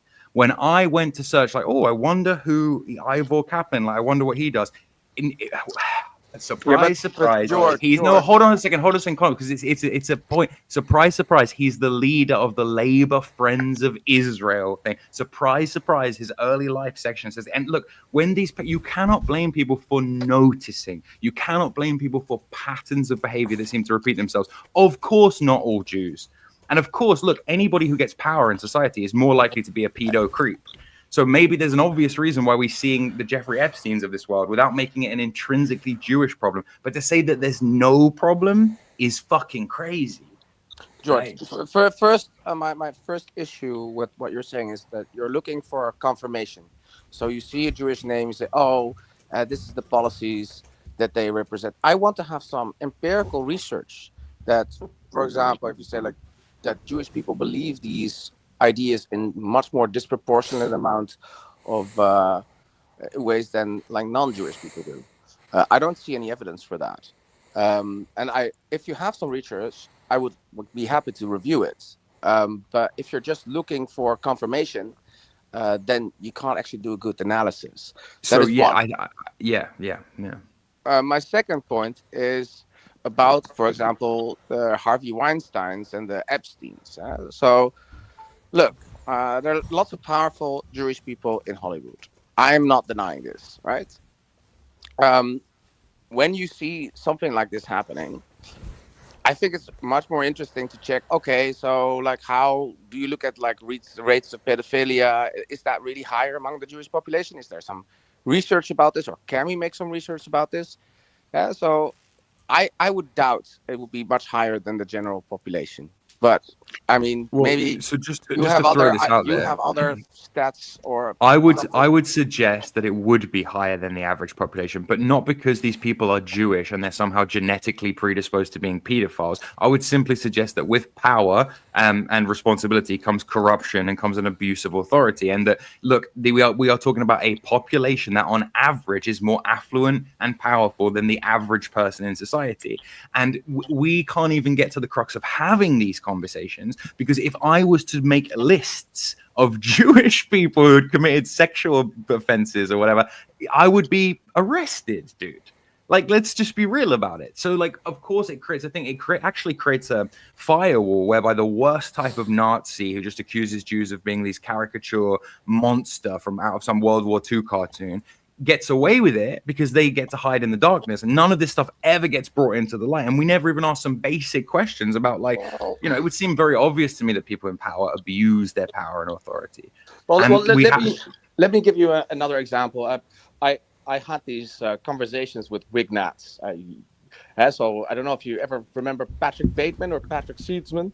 He's this American like Wignati siege cult idiot. And he had this conversation with James Mason. Well, James Mason is like a very radical white nationalist terrorist. Well, it turns out everybody's whining about Epstein, and Mr. James Mason actually abused 15-year-old girls.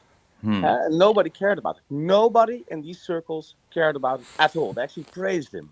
And I feel there's a lot in white nationalist circles about James like, Mason's young, best friend. like even Nicholas Fuentes said, like, yes, had the age of consent, it's all fake and gay, stuff like this. Pearl Davis, all these people. So for me, I mean, where I see it now is disproportionately in white nationalist circles. But well, I don't look, know. it does happen. That's There's no doubt about representative, it.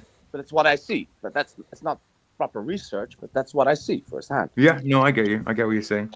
I totally get what you're saying. But I mean, look, when it comes to something as tentative and as like controversial as the so-called Jewish question, it's like, I just don't think we ever. It's almost like we're talking across each other at times. I'm not me and you specifically, but like the conversation you were having with the Muslim guy earlier. It's like he cannot but see a world in which Jews control everything and are really bad, like the same way most Wignats can't, right? And then on the other side, you've got this liberal mentality of people who are just incapable. A Jew can do no wrong. Like Jews are a perpetual victim class, even when they're the most successful, high achieving, high earning, highest rates of nepotism people in society. They still somehow a victim class. And until these two things can be reconciled, I just like don't even see how anyone can have a conversation about this issue, really. Well, I mean, nowadays, I don't know where you live, but I live in a European capital, and I don't see Jewish people having a very easy time as of late. I mean, there've been concerts that had to be cancelled because of protests, because people were Jewish or had some allegiances to Israel. Commemorations of the Holocaust, all these things had to be cancelled. I think that's rather strange. And also, you might ask, if Jewish people had so much power, I mean, like, why can't they just, I don't know, protect themselves in that way? You know, it's if Jewish people had this crazy mafia power levels of like, then I think you'd be seeing like Nick Fuentes would be dead, right? Like Nick Fuentes would have accidentally backfired and he would be dead. Like but at the same, we're talking about soft power here. We're talking about financial power, lobbying power, political power. Like, I just think you guys were talking across each other. I would really like to get the Muslim guy back and just have these guys go around too. What do you think, Claire? Well, he's a little bit of a spirit. I do have he does interrupt quite a lot. If it can be respectful, that would be fine by me. But he does sort of interrupt you midway, and I'm not a native speaker, so for me, it takes some time to translate my words and to put in a good sentence. So for me, it can be quite exhausting, and I do have a flight tomorrow. So, but if you can behave, I'm happy to have him on again. Base. Claire, feel free to kick me, by the way, if you want to make way for the Machine Lies guy, because I want to see the drama. Actually, to be honest, I probably have less to say overall, so I'm happy to leave in place of that guy. Lewis is desperate to go on. He has a brief question. Bring on Lewis. Yeah, get rid of Emo Monk and bring on Lewis. That's my god. Well, no, Lewis versus Conobs. That's good. That's good content. Okay, I'm supposed to be streaming in 10 minutes. I'm going to delay my own stream just to watch Lewis beat Spar with Conobs. Well, you want a Spurg show? You want a? I'll make it. That's what you want. I will make a space as well. Based. Well, bring on the next Spurg. This would be kind of cool. You could have the Spurger drone where you just like maybe really bring them on like one by one. I'm sort of waiting for. Okay, so there's Lewis Wayne, and I'm waiting for Machine Lies to come back in, but he doesn't seem to want to come back in. Yeah, put Lewis Wayne in for now. I'm sure Machine Lies will want to jump back in when he hears There's no way Machine Lies is not just sitting there listening to this shit. Like, of course he is. I wondered, like, in terms of like the Jewish rape pedophilia question, what kind of a society like protests to allow like war criminal rapists to be free? Like what kind of like when you're raping POWs, what kind of a society is like protesting to let those people out? That would just be what my question is. I don't know. Like, is it a general's question, or is like you're referring to somebody in particular? Or? Do you not see that? Not see that news story like last 2 months? So you mean you're talking about Israel now? Yes, of course. We're talking about Jews. Yes, of course, Israel. Okay, well, so You mean, and the war criminal is which person? Netanyahu? No, not Netanyahu. Okay, so like you don't seem to be familiar with this story. You can look this up, but like half a dozen Israeli IDF members got busted for sexually abusing Palestinian prisoners and are currently in court for that. And there are thousands and even tens of thousands of Israelis protesting to let them out. And I even saw rabbis justifying that. But are they let out? Are they already let out or not? No, they aren't let out yet. Okay, so what's your point? What kind of a society has thousands of people protesting to let rapists out of jail? Well, what kind of society? I'll give you this. I mean, what kind of society celebrates en masse and supports massive rape? Right. But the thing is, I'm not debating that Muslims are animals. I'm just saying. No, but I'm just saying. No, like I'm just saying. In wars, you have people choosing their sides, and they will go to the most pathological extent to ally with their team. I don't think I've seen that before in other countries. Nothing like that. I don't know if you're familiar with history. So I'm reading. There were always psychopaths in war, but like thousands of just civilians showing up to protest for the freedom of rapists. That's a bit crazy to me personally. Well, I mean, it happened many times in history. I mean, you can go off the whole European history.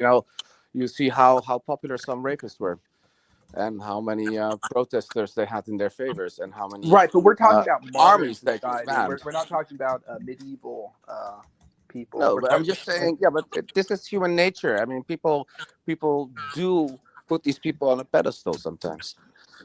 After the My Lai massacre in Vietnam, there were songs played on the radio of how they had to do it again and how they got what they deserved.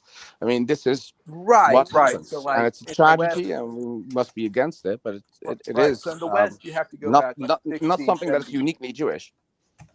In the West, you have. Well, I mean, were there thousands of protesters protesting for the My Lai massacre? People to be let out. There were songs about it. Yeah. Definitely, there were definitely protesters. I don't know if they're huge protests, but were there priests? No, in Israel, were there priests on television saying that God said that was okay?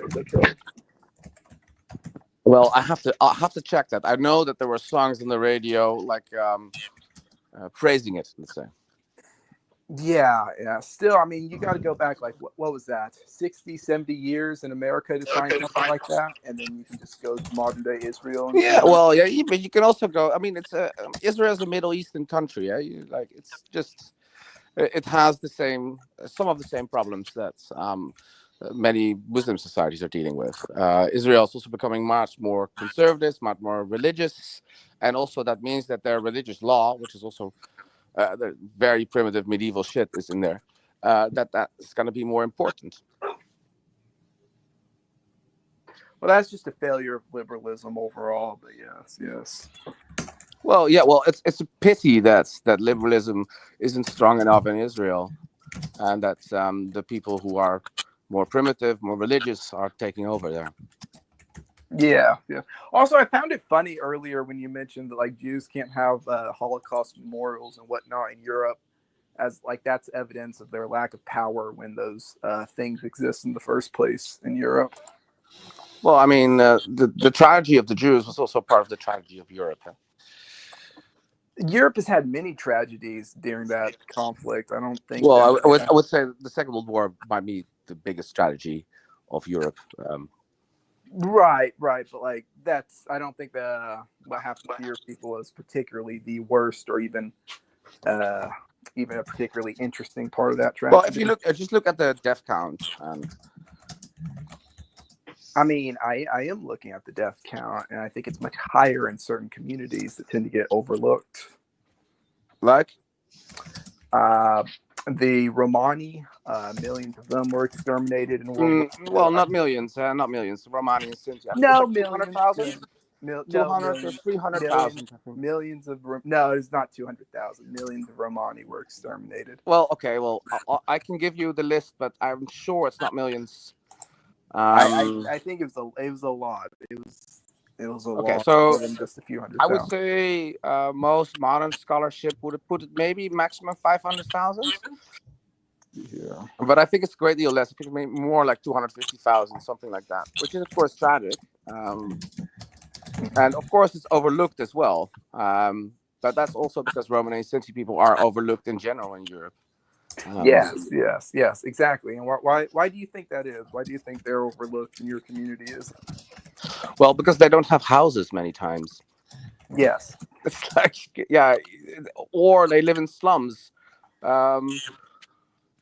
It's very rare for a Romani to be a journalist. Yeah, that's literally just what my point is. That's just what my point is. Yeah, I'm not saying that because there were, if you look at the percentage of the population, there were more Jewish people that were in journalism. That doesn't have an effect. I'm not saying it doesn't have an effect. I'm just saying if you look overall at the media landscape, I don't think Jewish people as a collective have power. Also, by the way, also because Jewish people always disagree with each other as well. Oh yeah, no, absolutely.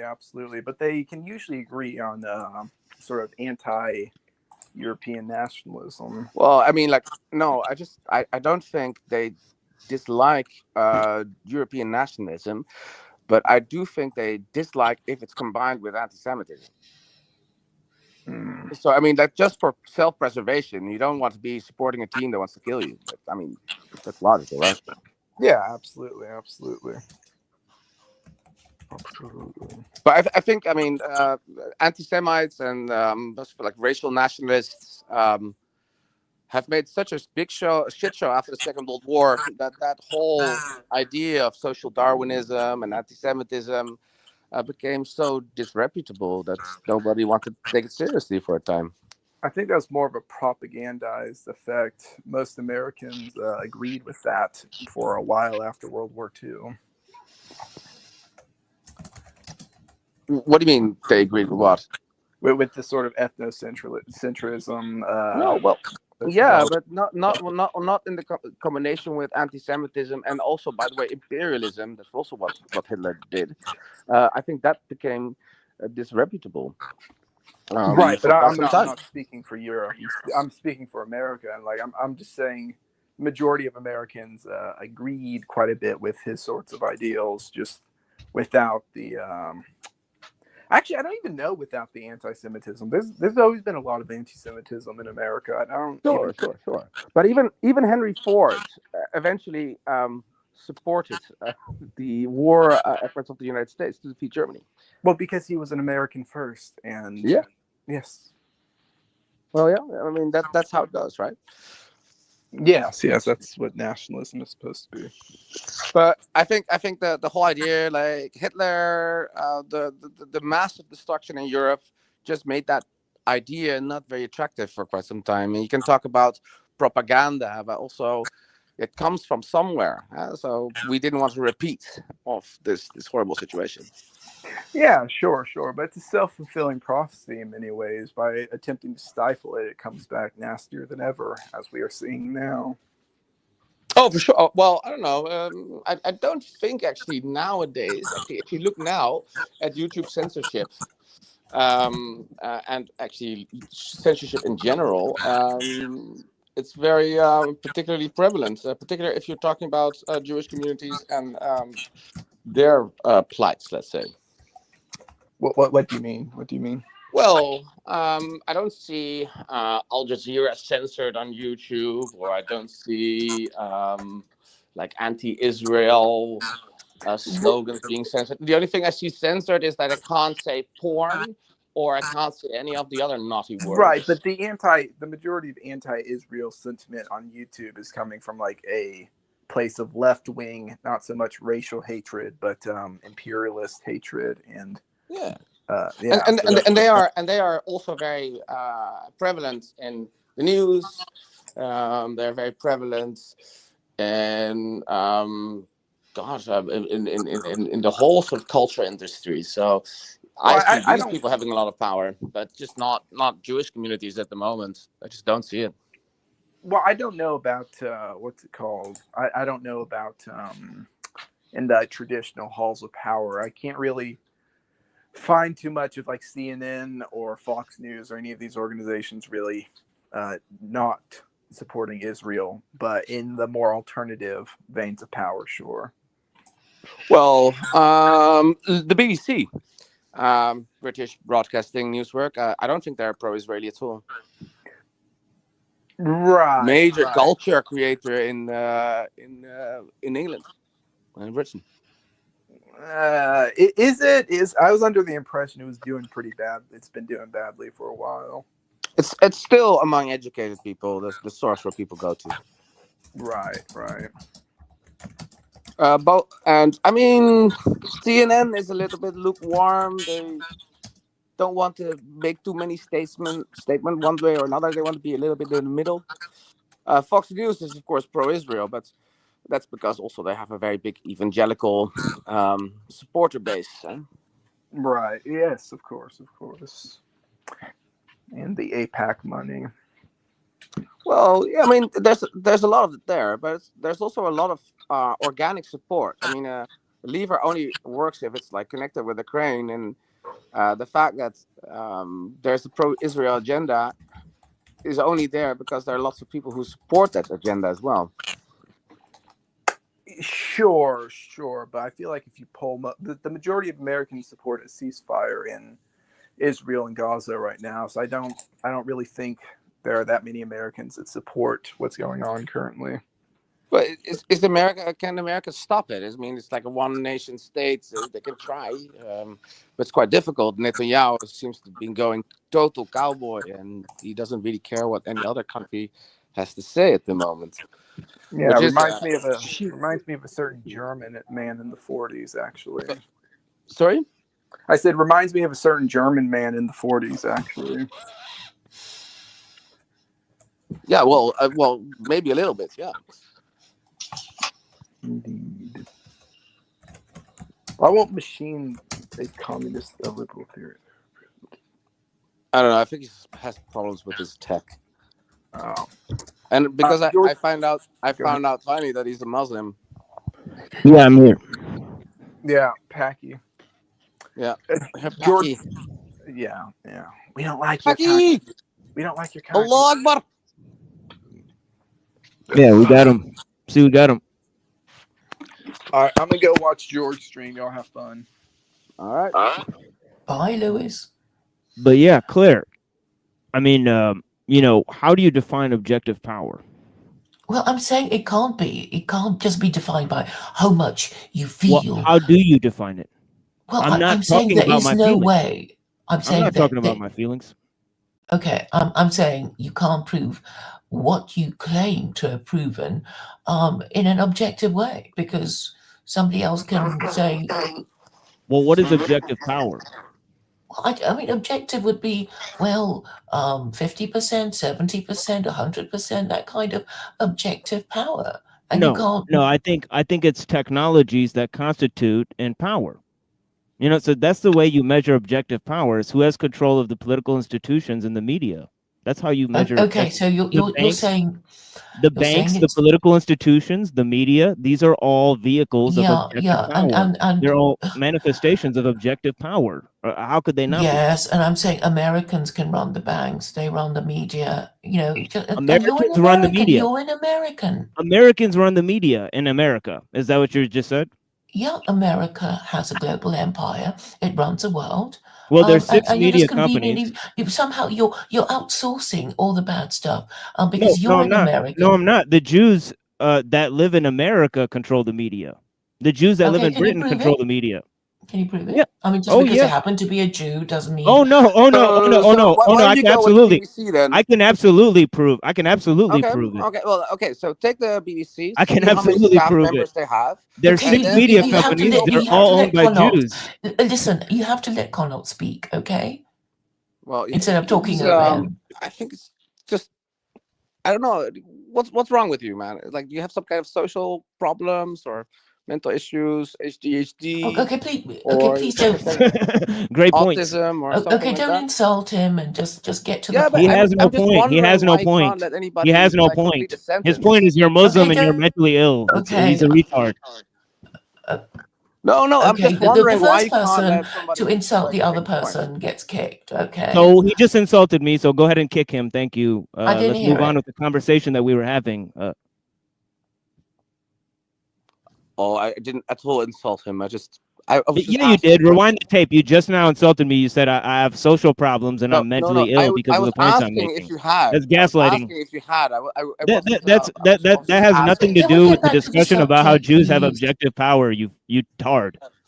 I was just asking. Yeah, and I'm why just you telling you can't that simply why can't you stay on topic? Why can't you stay on topic? Machine. Oh, okay. Okay, so he just made a completely nonsense point. Can I respond to it I now? didn't even hear it. I didn't even hear it. He said maybe I have social problems or I'm mentally ill. That was the point he raised. Okay, can I respond to that? No, well, that's not exactly. Like I think. Can I respond to that? I don't want to be mom. Interrupting me with way. But I think it's just very difficult. This is ridiculous. Okay, so do I have to kick one of you so the other one can make a point? Or can you just wait for the other person to finish? So we know what the point is and can repeat it to each other. I think that would be a great idea. Okay. All right. So what's your point, Connots? No, I was just asking him why it was so difficult for him to listen to what I had to say in full and then respond before interjecting midway. That was my only question. That's all. Okay. But what is your point? What is your response to his point as you understand it? Oh, my response about his point about proportionality and his point about power, I don't even know if his facts are correct. I mean, he's just throwing them out. I just want to see some evidence of that. I also, in particular, I could see like in the United States, there are some Jewish individuals that have that have media. Most of the British media is controlled by Jews. Hey, didn't finish yet. Most of it. I didn't finish. That's a fact. You see, you're doing it again, Machine. I know. I know you used to. You know what? I'll just leave. I don't think this is going to be a respectful conversation. I'll just go ahead and leave if that's the problem. That's okay. I don't understand what to do. Before you go, I mean, he just stated a complete lie. I just responded to it, and it's a fucking problem. Is there a takeaway point that you'd like to Yeah. Media is objective power. They control most of the media, therefore they have objective power. What part of that is illogical or I have mental problems? It's a stupidity to claim otherwise. It's an objective fact. What's the problem? Well, you could, because it's liberal media and it's Western media, but you choose to call it Jewish media. Okay, well, you choose to call it liberal. That's a vacuous term. They're owned by actual Jews. They're owned by Rupert Murdoch, who is a Jew. It's not liberals that they're owned by. That's a false misnomer. You've created a false enemy, a fake enemy. All right. A couple of years ago, I was talking to OV. OV is a Nazi, internet Nazi, and he was saying all this Mark Zuckerberg. He's like encroaching with his censorship on all of us. We can't speak our minds anymore. Turned out, of course, that moment we had a different president, President Trump. Actually, Zuckerberg went on his knees to Donald Trump and said, no, now I'm for free speech. And so the fact that Jewish individuals control a certain company doesn't mean that they have control or they necessarily control the narrative. They also are busy with making money. That's important. Yeah, I think media is objective power. I think they own most of the media in America and Britain, and it can be demonstrated quite easily just by seeing who owns the companies. I don't think that's actually enough, but I actually think that the numbers in Europe, if you are looking at media companies, that's totally not Jewish owned. Most of them, by far, not owned by Jewish people. You're saying in Britain? Then your point is moot. Are you saying in Britain that's true? That in Britain they're not mostly owned by Jews? Yeah, I would say that in Britain. That's false. No. That's false. A lot of the TV channels like Sky News and all of those channels. Most of the British media, a lot of British media is owned by Rupert Murdoch. So actually, a large proportion of it. That's a Jew right there, and actually he actually funds. Look that up, Claire. See, I can't control. I can't. Jewish. Now he's interrupting me. Not Jewish. Murdoch is genetically Jewish, Oh and my he God. buys illegal settlements in Israel. He's a Zionist. I don't know what part of that you don't understand. First time I heard he was Jewish. Yeah, also for me, first time I heard he was Jewish. Oh But, well, you just didn't know that he was a Jew. You just didn't know that. Send me some of his DNA. I don't know. Send him the DNA. Look up the name Murdoch. Look up the name Murdoch. He's a Jew from Australia, and he owns most of the British media. He even owns the Fox company in America. So you know what? He controls a sizable portion of the media, and he funds illegal settlements in Israel. He's a Zionist. He's biased in his views. The views that he funds against Islam are biased. Yeah, all right. He's right wing. He just like most people in the right wing in Europe and the United States, they support Israel. Also because in I thought you said Jews are liberals. I thought you said Jews are liberals. Now they're right wing. Now they're right wing. I know Claire said that. Now they're right wing. I know. I'm arguing with two people. All right. Okay, well, but just argue with me then. I never said Jewish people are liberal. Actually, there's a good breakdown if you look at Jewish points of views and who they vote for in Europe, and they just basically vote in every direction. Have you heard the report by Walt and Mearsheimer called the Israel Lobby? It's not a report. It's not a report. It's a book.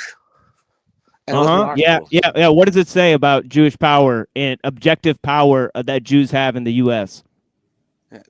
I am not a fan of. Are you agreeing with it or disagreeing with it? You're disagreeing with it, right? I disagree with their statement. Yeah. Okay. I don't know how you can argue that the Jewish lobby doesn't have a sizable part of the, doesn't move a lot of policy decisions in the U.S. It's been objectively proven. I don't see the tail wagging the dog. That's the only thing.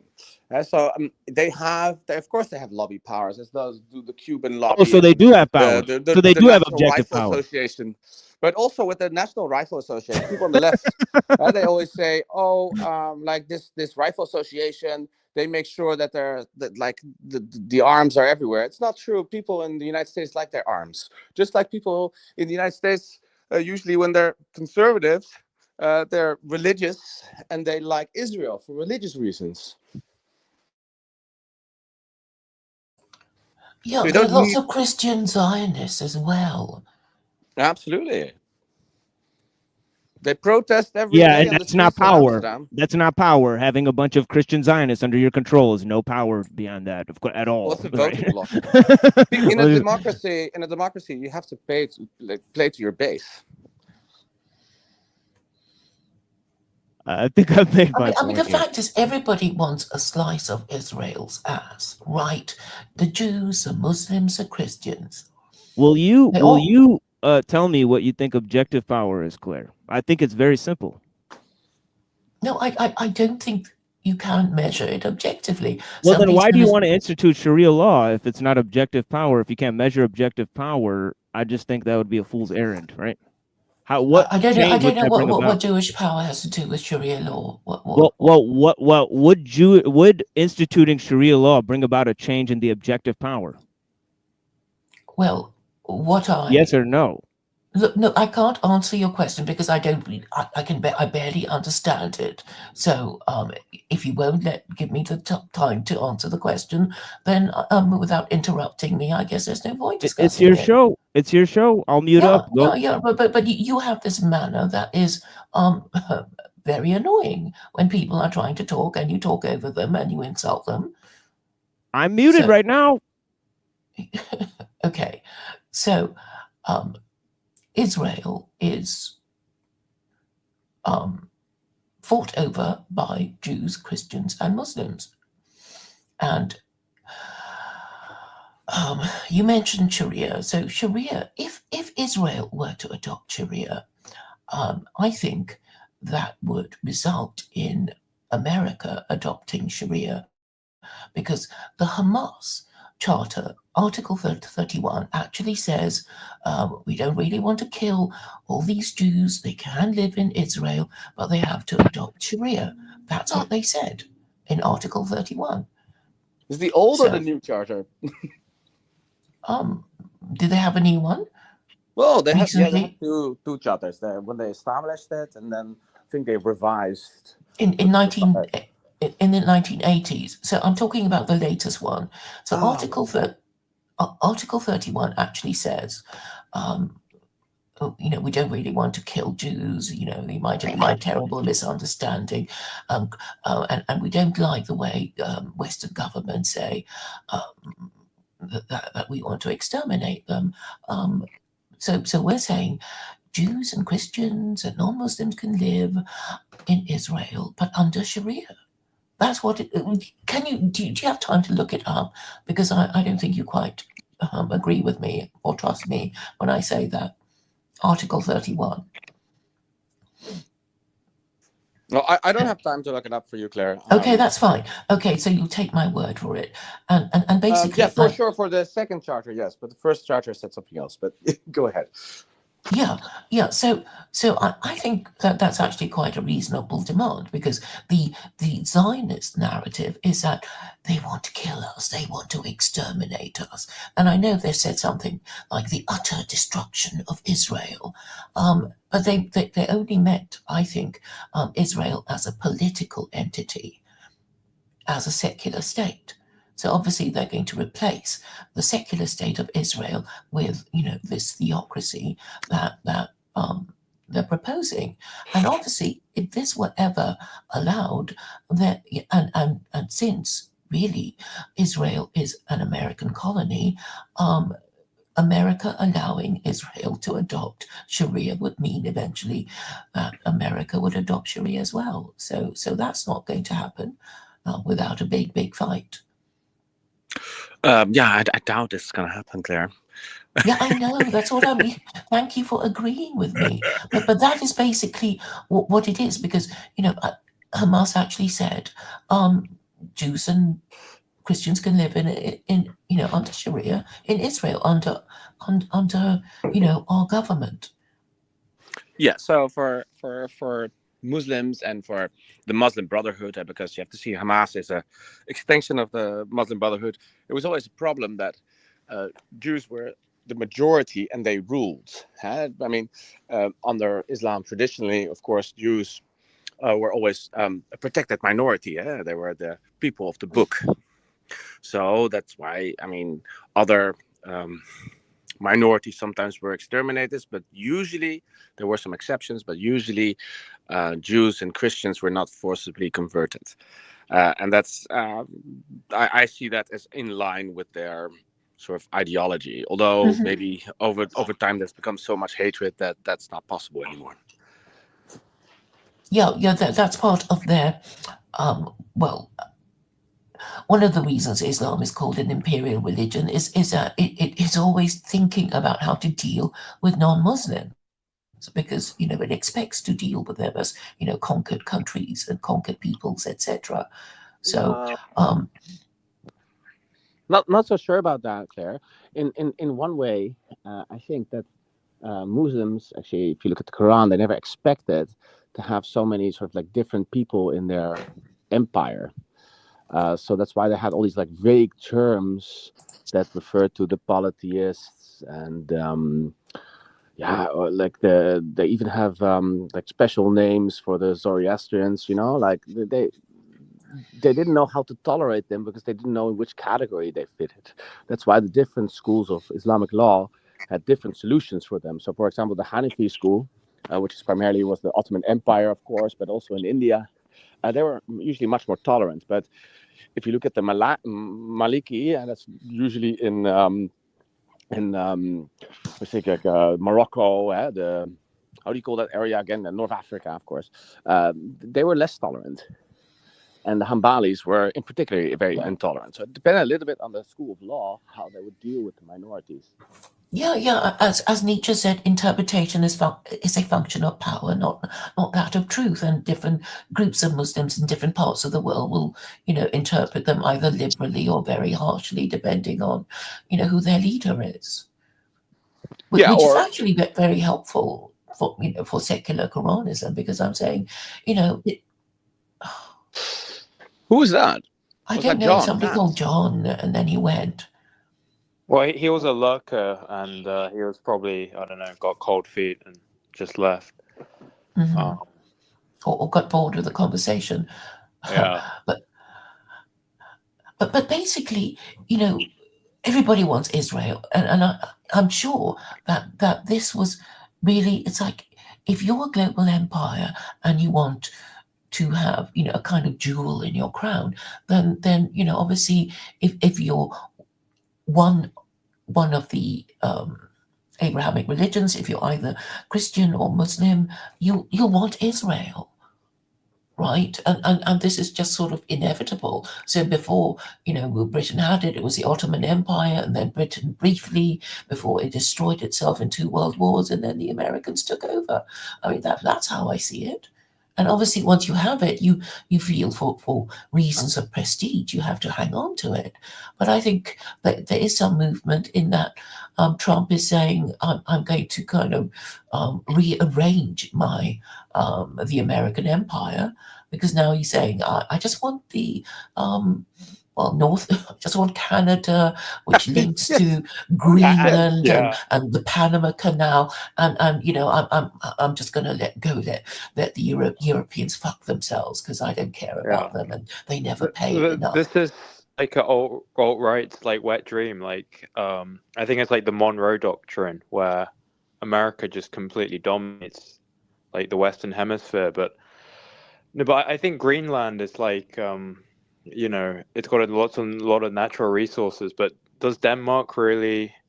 I think it's like an overseas territory of like the Kingdom of Denmark, but. It's like, well, they know the Danes are just going to fall over, because but they all like give it to the Chinese, right? The Chinese companies will start like mining, and it's like, the Chinese were like, we're just doing business. But maybe Trump has a point. Canada, I don't know about Canada, but definitely Greenland. It seems like I don't know how it's going to fly with the European Union. To be honest, I think it's going to be very alienating for Donald Trump. He still does need his Western allies. If you look at America, and if you look at how many real allies it has, well, it's mainly really in Europe. So the strategy also has it could have some big fallout. That's risky, I would say. Oh yes, we live in risky times. But I mean, the whole strategy is really to counter China.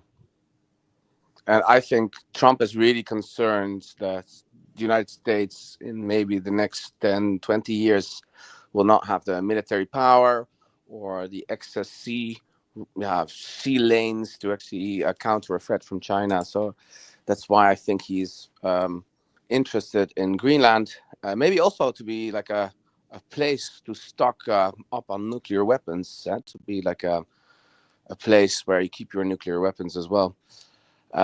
Do we know if Greenland is part of NATO? Well, it is, because Denmark is. It should be. Yeah, because it's under the control of Denmark. And Denmark is just going to roll over, right? So the latest report is Denmark frantically messages Trump. What was it? I can't. But like, what's amazing is like Denmark has actually agreed to like hold talks with Trump. It's like 4 years ago they would just mock Trump on Twitter. They just mock him like, oh, Trump's saying this stupid thing. But now they're like, oh shit, he may have a point. So we're gonna, we'll talk through this, right? Because I always think Trump is, at this point, he's bigger than America itself. He's sort of maybe like a Julius Caesar of the time, or a Napoleon. Yeah, I actually don't disagree. Yeah, I mean, it's so naked and open. It's like, well, I'll have Canada, and then I'll have Greenland, and fuck you, Europeans. Because I mean, Canada is technically British. No, Canada just I think they share the same king. they share King Charles, but well, that's what they kind of cover it up. I mean, they've got a governor general, which is a colonial position. And the governor general, in theory, has a right to dismiss the elected prime minister, which it did in Australia in 1975, because the governor general controls the military, etc., and is answerable to the king, the monarch. And that was when Gough Whitlam was dismissed in 1975, because he basically said, I don't want the CIA listening posts, I don't want the American naval bases and military bases in Australia. And the British monarch said, you have to.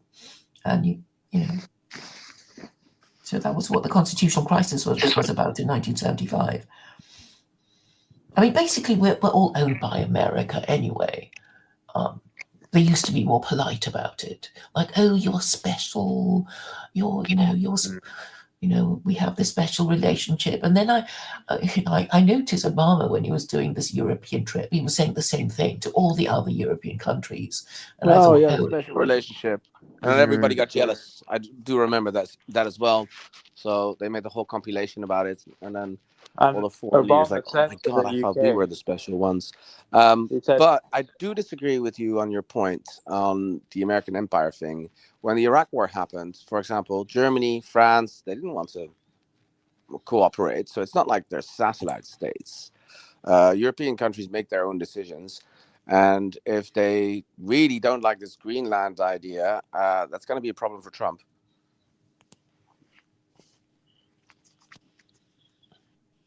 Of course. Sorry, what were you saying? He was saying how it'd be a problem if Trump can't get Greenland.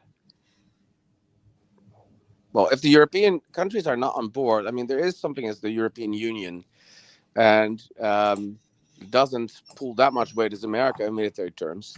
But it would not be a great idea to isolate them. And I'm not so sure that Trump is ready for the fact that Europe might unite on this front. What, you mean unite against Trump?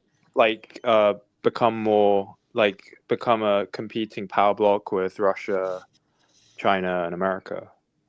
Like a united Europe, like what Churchill said? Like in 1984, like Eurabia and Oceania. Yeah. Eurasia. Well, yeah, it could go more that way. Maybe not like immediately, but it could go more this way. If the United States would antagonize European countries, yes. Mm. Oh, that would drive Europe into the arms of Russia, I would have thought. Yeah. Well, Russia's not doesn't have the power or the financial and economic capacity to do that.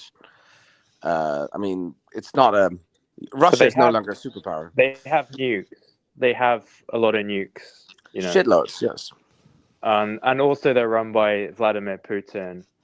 And I think at this point, I'll just say it, he's a monster, basically. He really, I don't know. It seems like Russia's been gifted with a terrible leader. And but again, there's not a lot anyone can do about it. But I guess we'll just have to see how this war goes in Ukraine, right? I hope it's settled very soon. I mean, but I think some European countries and some factions in America, I don't think they want to settle it. Also because every time the war goes on is the moment that Russia throws away its military capacity. So, I mean, in some ways, it's very advantageous for the opponents of Russia. Look how they lost Syria. I mean, this wouldn't have happened if Russia was not bogged down in Ukraine. True. By the way, Claire, are you enthusiastic about ATS rule? What do you mean? Well, Al Qaeda running Syria. I haven't really been following it. I know there's some problem with the Shias, and I honestly, I don't know. I haven't followed it at all. Is it not relevant for you to know? I mean, you're preaching secular Quranism to know how these countries will implement Sharia. You don't think that's interesting? Well, obviously, people will fight for their own interpretation. I mean, the way, American presidents fight fiercely for their Supreme Court appointments because obviously they think it's important to have the right kind of judge to interpret the law, in the way that the president prefers. Yeah, but isn't it an interesting test case because Syria is a very diverse country. It has Druze, Alawites, other types of Shia Christians, multiple different forms of Christians, and then of course there's the Sunni majority.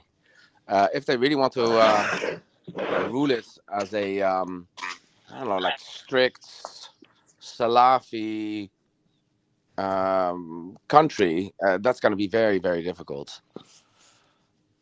Yeah, so I'm assuming the Syrians will eventually sort it out amongst themselves. I mean, and I think that the most interesting thing that comes out of this is that, people think, oh, we're just going to be a monolith and we're going to be exactly the same. And obviously, that there's so many possibilities of interpretation that we already have these different, branches of Islamic jurisprudence. There's actually quite an amazingly complicated diagram on Wikipedia showing how diverse it is. These branches of Islamic jurisprudence are, and I'm saying we should just simplify it. It's like, okay, once your country adopts it, then obviously the Supreme Court of your country will have the final say on how your country interprets these principles, and that makes it nice and simple. Yeah, well, it's going to be quite really difficult with the people who have been fighting for a jihadi Salafi state, and now they have to rule all these different minority communities. Believe me, these people are not like the Ottoman Empire. Huh? It's not like Hanafis that think every group should have their millet. That was the millet system, that every group had their communities and they could have their own laws. This is going to be probably national law imposed on people who have very different communities and very different traditions, and that's going to be a very hard sell, I would say. Well, I assume there will be, law courts that are kind of like, the lower court, the high court, the appeal court, the Supreme Court, and basically this model is how any country with an advanced legal system would have, and it'll be a matter for them, what kind of judges they appoint, and how they administer the law. But in a way, it's actually quite simple. Once you have enough law and order to appoint judges and make the legal system work. I mean, the point I've been trying to make to Americans is that imagine secular Quranism with Californian characteristics, or and you think, or Hawaiian characteristics, or Manian or Massachusetts characteristics. But it doesn't work like that, Claire. Because what doesn't?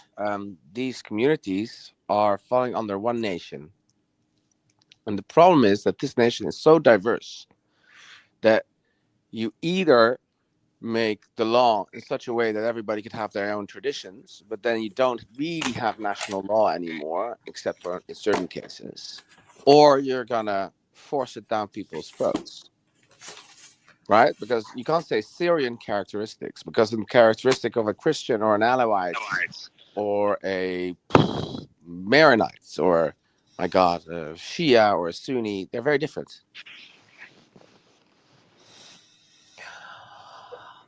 There is this process called arbitration, right? And this is basically what Sharia councils are. So basically, you can have this if both parties say, we're going to pay an arbitrator and accept his decision because it will be cheaper than going to court. and both parties agree and and abide by the decision, and then they can settle their disputes this way. But in the absence of this, then they'll have to go to court, and the court will have to abide by whatever legal principles that they can agree on, and that, I guess, if they're all Muslims, they would have to agree to. Surely they're not going to have a different. So Claire, how many Sharia courts are in the UK? Isn't it like a crazy number? Like I don't know if it's the same in the Netherlands or European Union. No. Like, luckily, the Netherlands never allowed this like crazy separate law. Yeah, it's like it's just arbitration. It's not like Yeah, but it's well, a lot of people have strong opinions about Islam, and a lot of them are unbelievably negative. But how many Sharia courts are there in the UK? I'm just looking. I think it was 55. The last time I checked, but it's a long time ago. Because I imagine it. About 80. It favors Muslims, not the non-Muslim Britons. No. The thing is, if you're not, they're only used to settle disputes between Muslims, right? It's like the Beth Din. So it's not like, oh, we're going to stone you for whatever, because it's only about inheritance and divorce. So they respect UK law, these Sharia courts, but they have no power to impose criminal penalties. They only settle property disputes between Muslims. Yeah, it's funny. I probably got red pill. I probably got red pill from audio. I didn't hear that. If somebody I didn't hear nothing. So, I mean, it's just an option, for Muslims. It doesn't affect, non-Muslims, because we wouldn't be going to Sharia courts, would we? We'd be going to, the law of the land, county court and all the rest of it. I see it possibly getting out of hand and taking more onto itself, or more prerogatives. I could see a situation where you have, I don't know, a convert that wants to get out, that was married to a Muslim man, and now it's an issue. But what she could do potentially is appeal on the higher courts, and then the Sharia will be null and void. But it's still, I mean, if you have a community, and if you come from that community, and if a man says, well, yes, your husband, it's some kind of qadi saying, yeah, your husband can beat you, and he makes that as an arbitration decision. If you are pious and if you want to listen to your community, you might swallow it up and don't go to normal courts, and that's why I have a problem with it. But yeah, it doesn't have any sort of big legal rights or powers. And I also think that their division with the inheritance is very problematic. That girls get much less than men. Don't think that's fair. But yeah, doesn't have. I mean, they can still go to a higher court and make a decision. You're getting very, very muffled, and you're saying quite complicated things. I mean, I don't really know the position, because it's still up in the air, because the British authorities are trying to change it in a way that is more in conformity with the principles of feminism and that kind of thing. Why are the British authorities so corrupt and traitorous and just weak and not based? Yeah, but well, I mean, it is a dangerous time. Like, because they weren't like it 50 years ago, Yeah, but now it's a laughing stock, and like American media just makes fun of like the British system as being. Well, even other Europeans as well, but it's also the population. If you look at research, there's opinion research done about the Brits. They're the sort of most meek people in Europe at the moment. Yeah. But it's gonna change, I think. So tell me, what is because I heard about Geert Wilders back in, I think, 2016. But he was very famous for being anti-Islam. Yeah. If you look at counter jihad, but like, is he what's he doing in the Netherlands right now? Like, does he have any power? I think he got like a coalition together. Yeah, he did, and then of course he has to work with his coalition partners. So that means he can't get his way. They've been very clear, the other parties, that he can't suspend the constitution or he can't change Article 1 of the Constitution. And Article 1 of the Constitution of the Netherlands is the non-discrimination article. Yes. He must be so- very happy that he was compared to Donald Trump, and now Donald Trump is back in the White House. He must be like, oh yes, I have a friend in America, so I'm not alone. I'm not doing this fight alone. For sure. But I think the whole of Europe, you see everything changing. Maloney, even in Germany, the Alternative for Deutschland is quite big. In France, I think Marine Le Pen is quite big. So things are really going to change. And even like in Austria, I think the FPÖ is really seriously on the balance of power. Cool. Sorry? The dissident right will just say it's all like controlled Jewish opposition. And, controlled option. That's why nothing will ever happen. Yes, they say that never happens, but I mean, I think they're not fundamentally concerned about the fate of Europe as such. I just think they're obsessed with Jews. So the moment like these parties are having like any significant amount of powers, they will just scream, yeah, but there's like this person and this Zionist paid for this. Geert Wilders is a really hard anti-immigrant person. So if we would rule alone, let's say, or with another party that would be to the right of him, he would not allow any Islamic immigration to the Netherlands anymore. And then I'm like asking these people on the old right, like, what do you have against this then? And then, I just get the story about the Jews. It's like always, well, about Jews. Yeah. Yeah. Well, again, like my thing is like, oh, never make an enemy of the Jews, right? Because if they have all the powers the alt-right say they have, then you'll amount to nothing. You'll be nipped in the bud. You'll be then you they'll blacklist and cancel you. So what's the point of poo-pooing on God's chosen people? Which is interesting in their ideology. So on the one hand they have all the power, but on the other hand, so you're speaking against them. So I mean, is it gonna result in any changes? No, because they have all the power. So it's like, what's your point? But then they're hoping for this like new Führer to come, which is not gonna come because, by the way, like Nazism was also something very particular to German culture, and it wasn't. Mussolini was very different. Horthy was very different. Everybody was very different. All these different right-wing groups were very different, had very different ideologies. And now the situation has changed so much that I just don't think people want to return back to these times. And just to try to pull them to these times is just a futile, pointless effort. Can give you quite a lot of money if you put like a super chats on or whatever, but it's not going to change anything.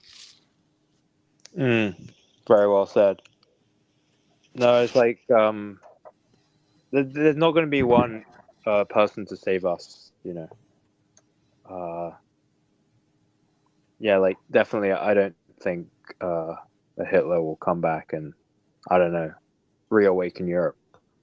Well, they ignore him. Cope. They'd ignore him, wouldn't they? Because they'd be too lazy to even support their Führer.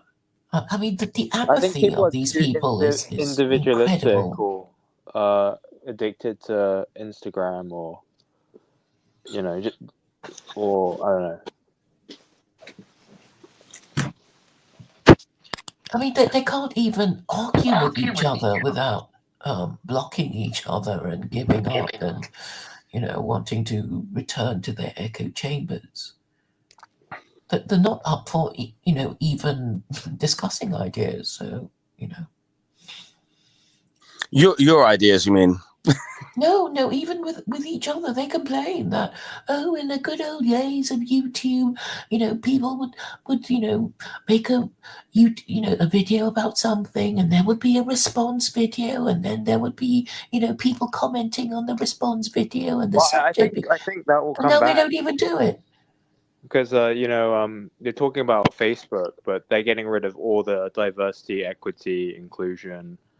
They're getting rid of fact checkers, and people are saying, well, it's because Mark Zuckerberg just can read the room, and there's a new president who's like very pro free speech, and may as well line up with power. Yeah, but it's maybe things are not as terrible. Like if big tech is folding for Trump, then surely the same will happen in Europe. So, well, what I think is really interesting about this sort of change, particularly with the Zuckerberg story, is that we used to believe, or I used to believe actually, and I think it's wrong now, that big tech was deciding what was happening in countries, but actually it turns out to be the other way around, that these countries were sending all these emails and having talks with the big tech companies. Say, you have to censor this, you have to censor that, you have to have a group of this, you have to have a group of that. And then, the censorship was very sort of like nation-driven, which is interesting. Yeah, I remember the German government saying to Facebook, if you don't remove it, as soon as possible, you're going to get fined and stuff like that. Do you remember? Yeah, Angela Merkel. Yeah, for sure. Yeah. So obviously, it's basically the CIA. The CIA, says to social media platform owners like Mark Zuckerberg what they can and cannot say.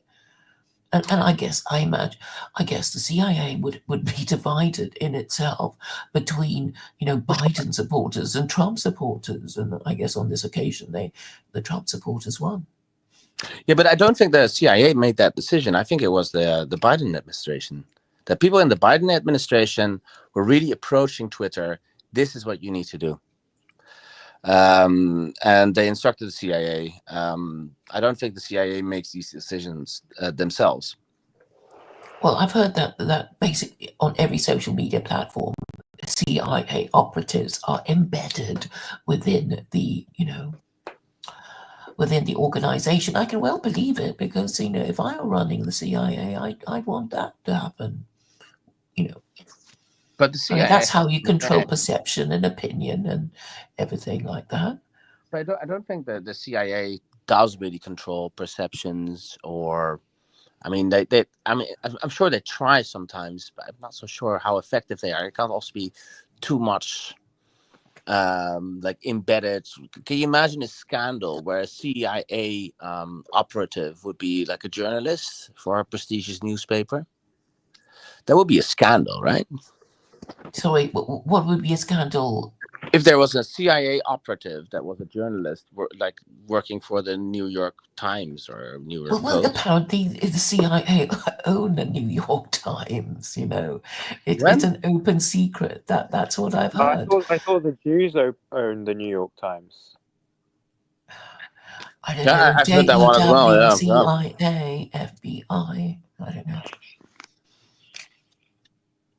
Well, I want to see some evidence for that, Claire, that the CIA owns not the owns, New York but controls. Or controls. I don't think it's. Well, it would make sense actually, because New York Times, you can basically, it's like the one newspaper in the world where you can basically buy it in every single country in the world. Oh. It's a good newspaper, by the way, regardless of some of the contributors, but or columnists. But it's a good newspaper.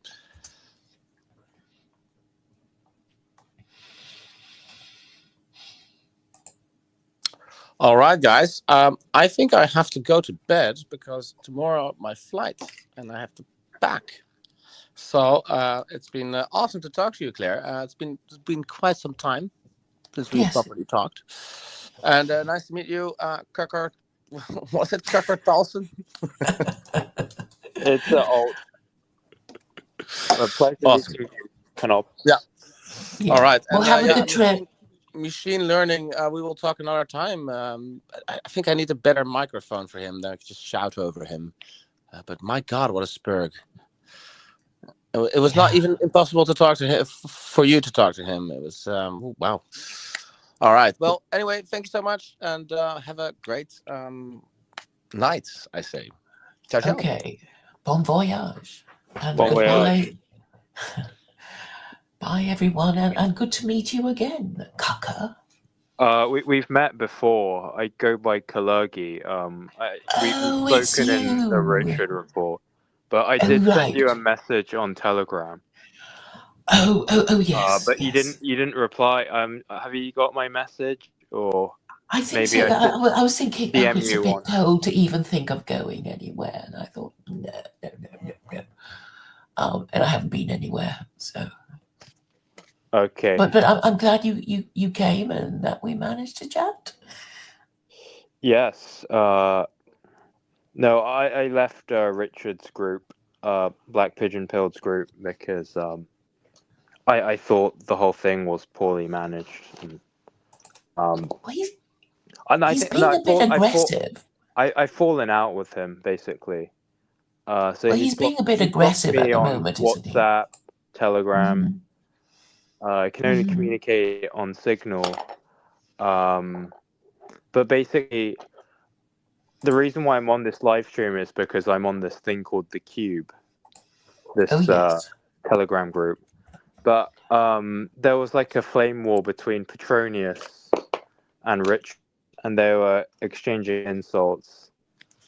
And I just chipped in and I said, Richard is a poor cell. I've seen his bank account. And for him, I think that was the line. That was the straw that broke Camel's back. So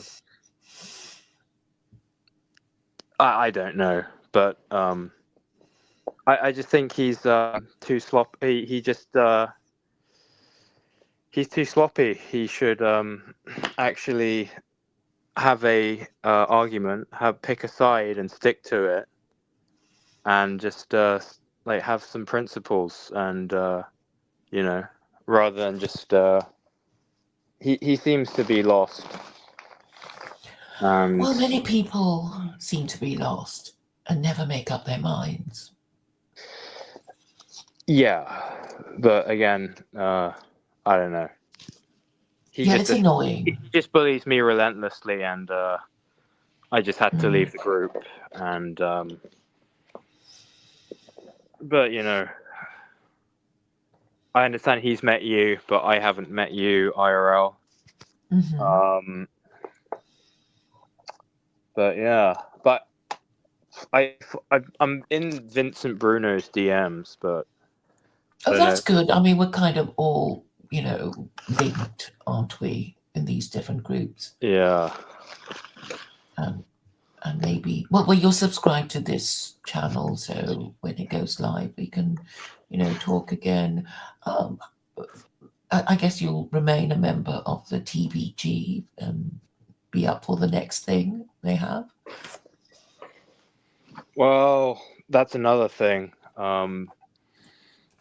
That really went sideways, and Richard actually got doxxed by Antifa. Oh dear. He got doxxed, so his face is all over the internet, and luckily I wasn't exposed. But if you go to one of these things, you need a face mask, so it does get compromised. And I don't think the police really just don't do anything. Maybe they have done something, but they seem to they always I don't know. I think they have a soft spot for the far left, and I blame it down to the fact that UK is it's quite a liberal country, so they'll see the far left as more of a problem. No, the far right is more of a problem than the far left. And it only takes a quick Google search. So again, I think TBG is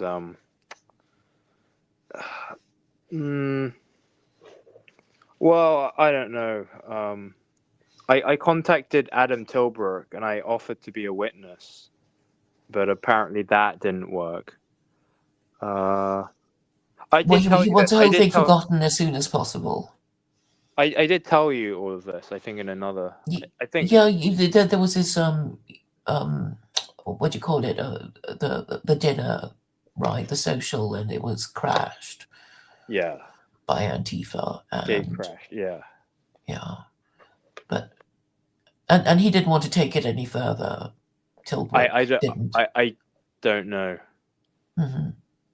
Well, because I'm not really well, because someone's like Richard's been a member for like 10 years, right? Mm-hmm.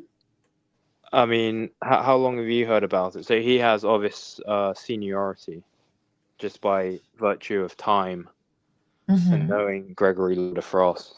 And I know Gregory Lord of Frost. He blocked me on Facebook. Did he? He added me as a friend. I sent him a friend request. He added me.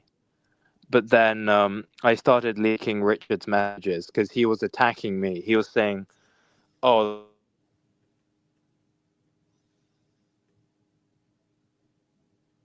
you cut out there."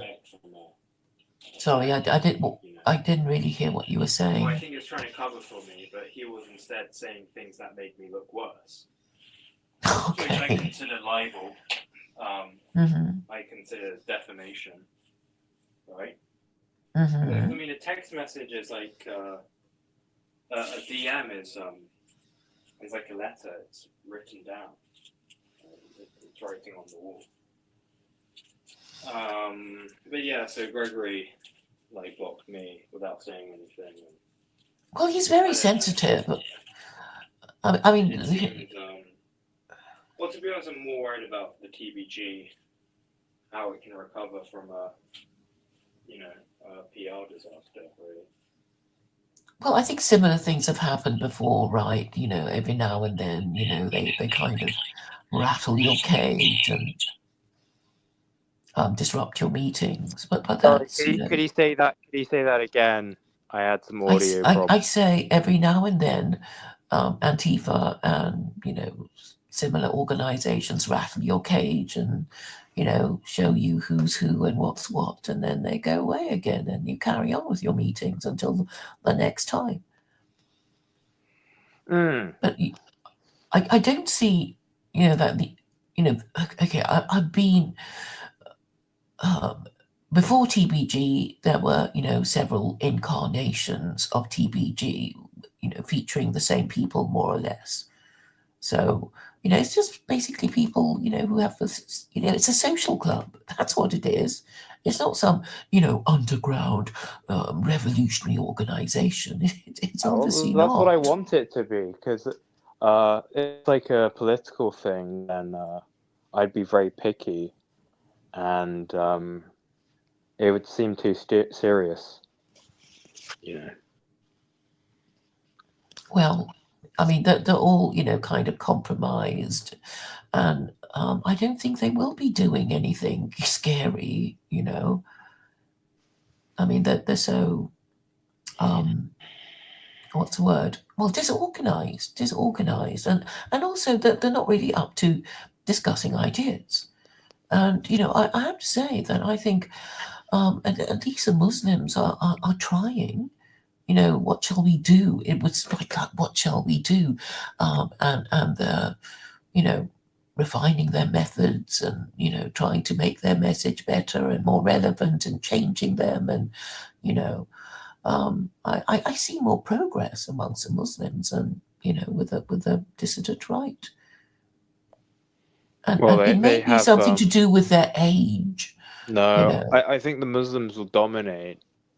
I saw this TikTok where I think there was like this Muslim. They had like a compound of like these luxury villas in like China, and inside was very luxurious. And these were like Muslims in China, like openly practicing their faith. And I was surprised, because when you think of compared to like the Uyghurs in Western China, I mean they're so different. They're like very. Every family member has like a big house.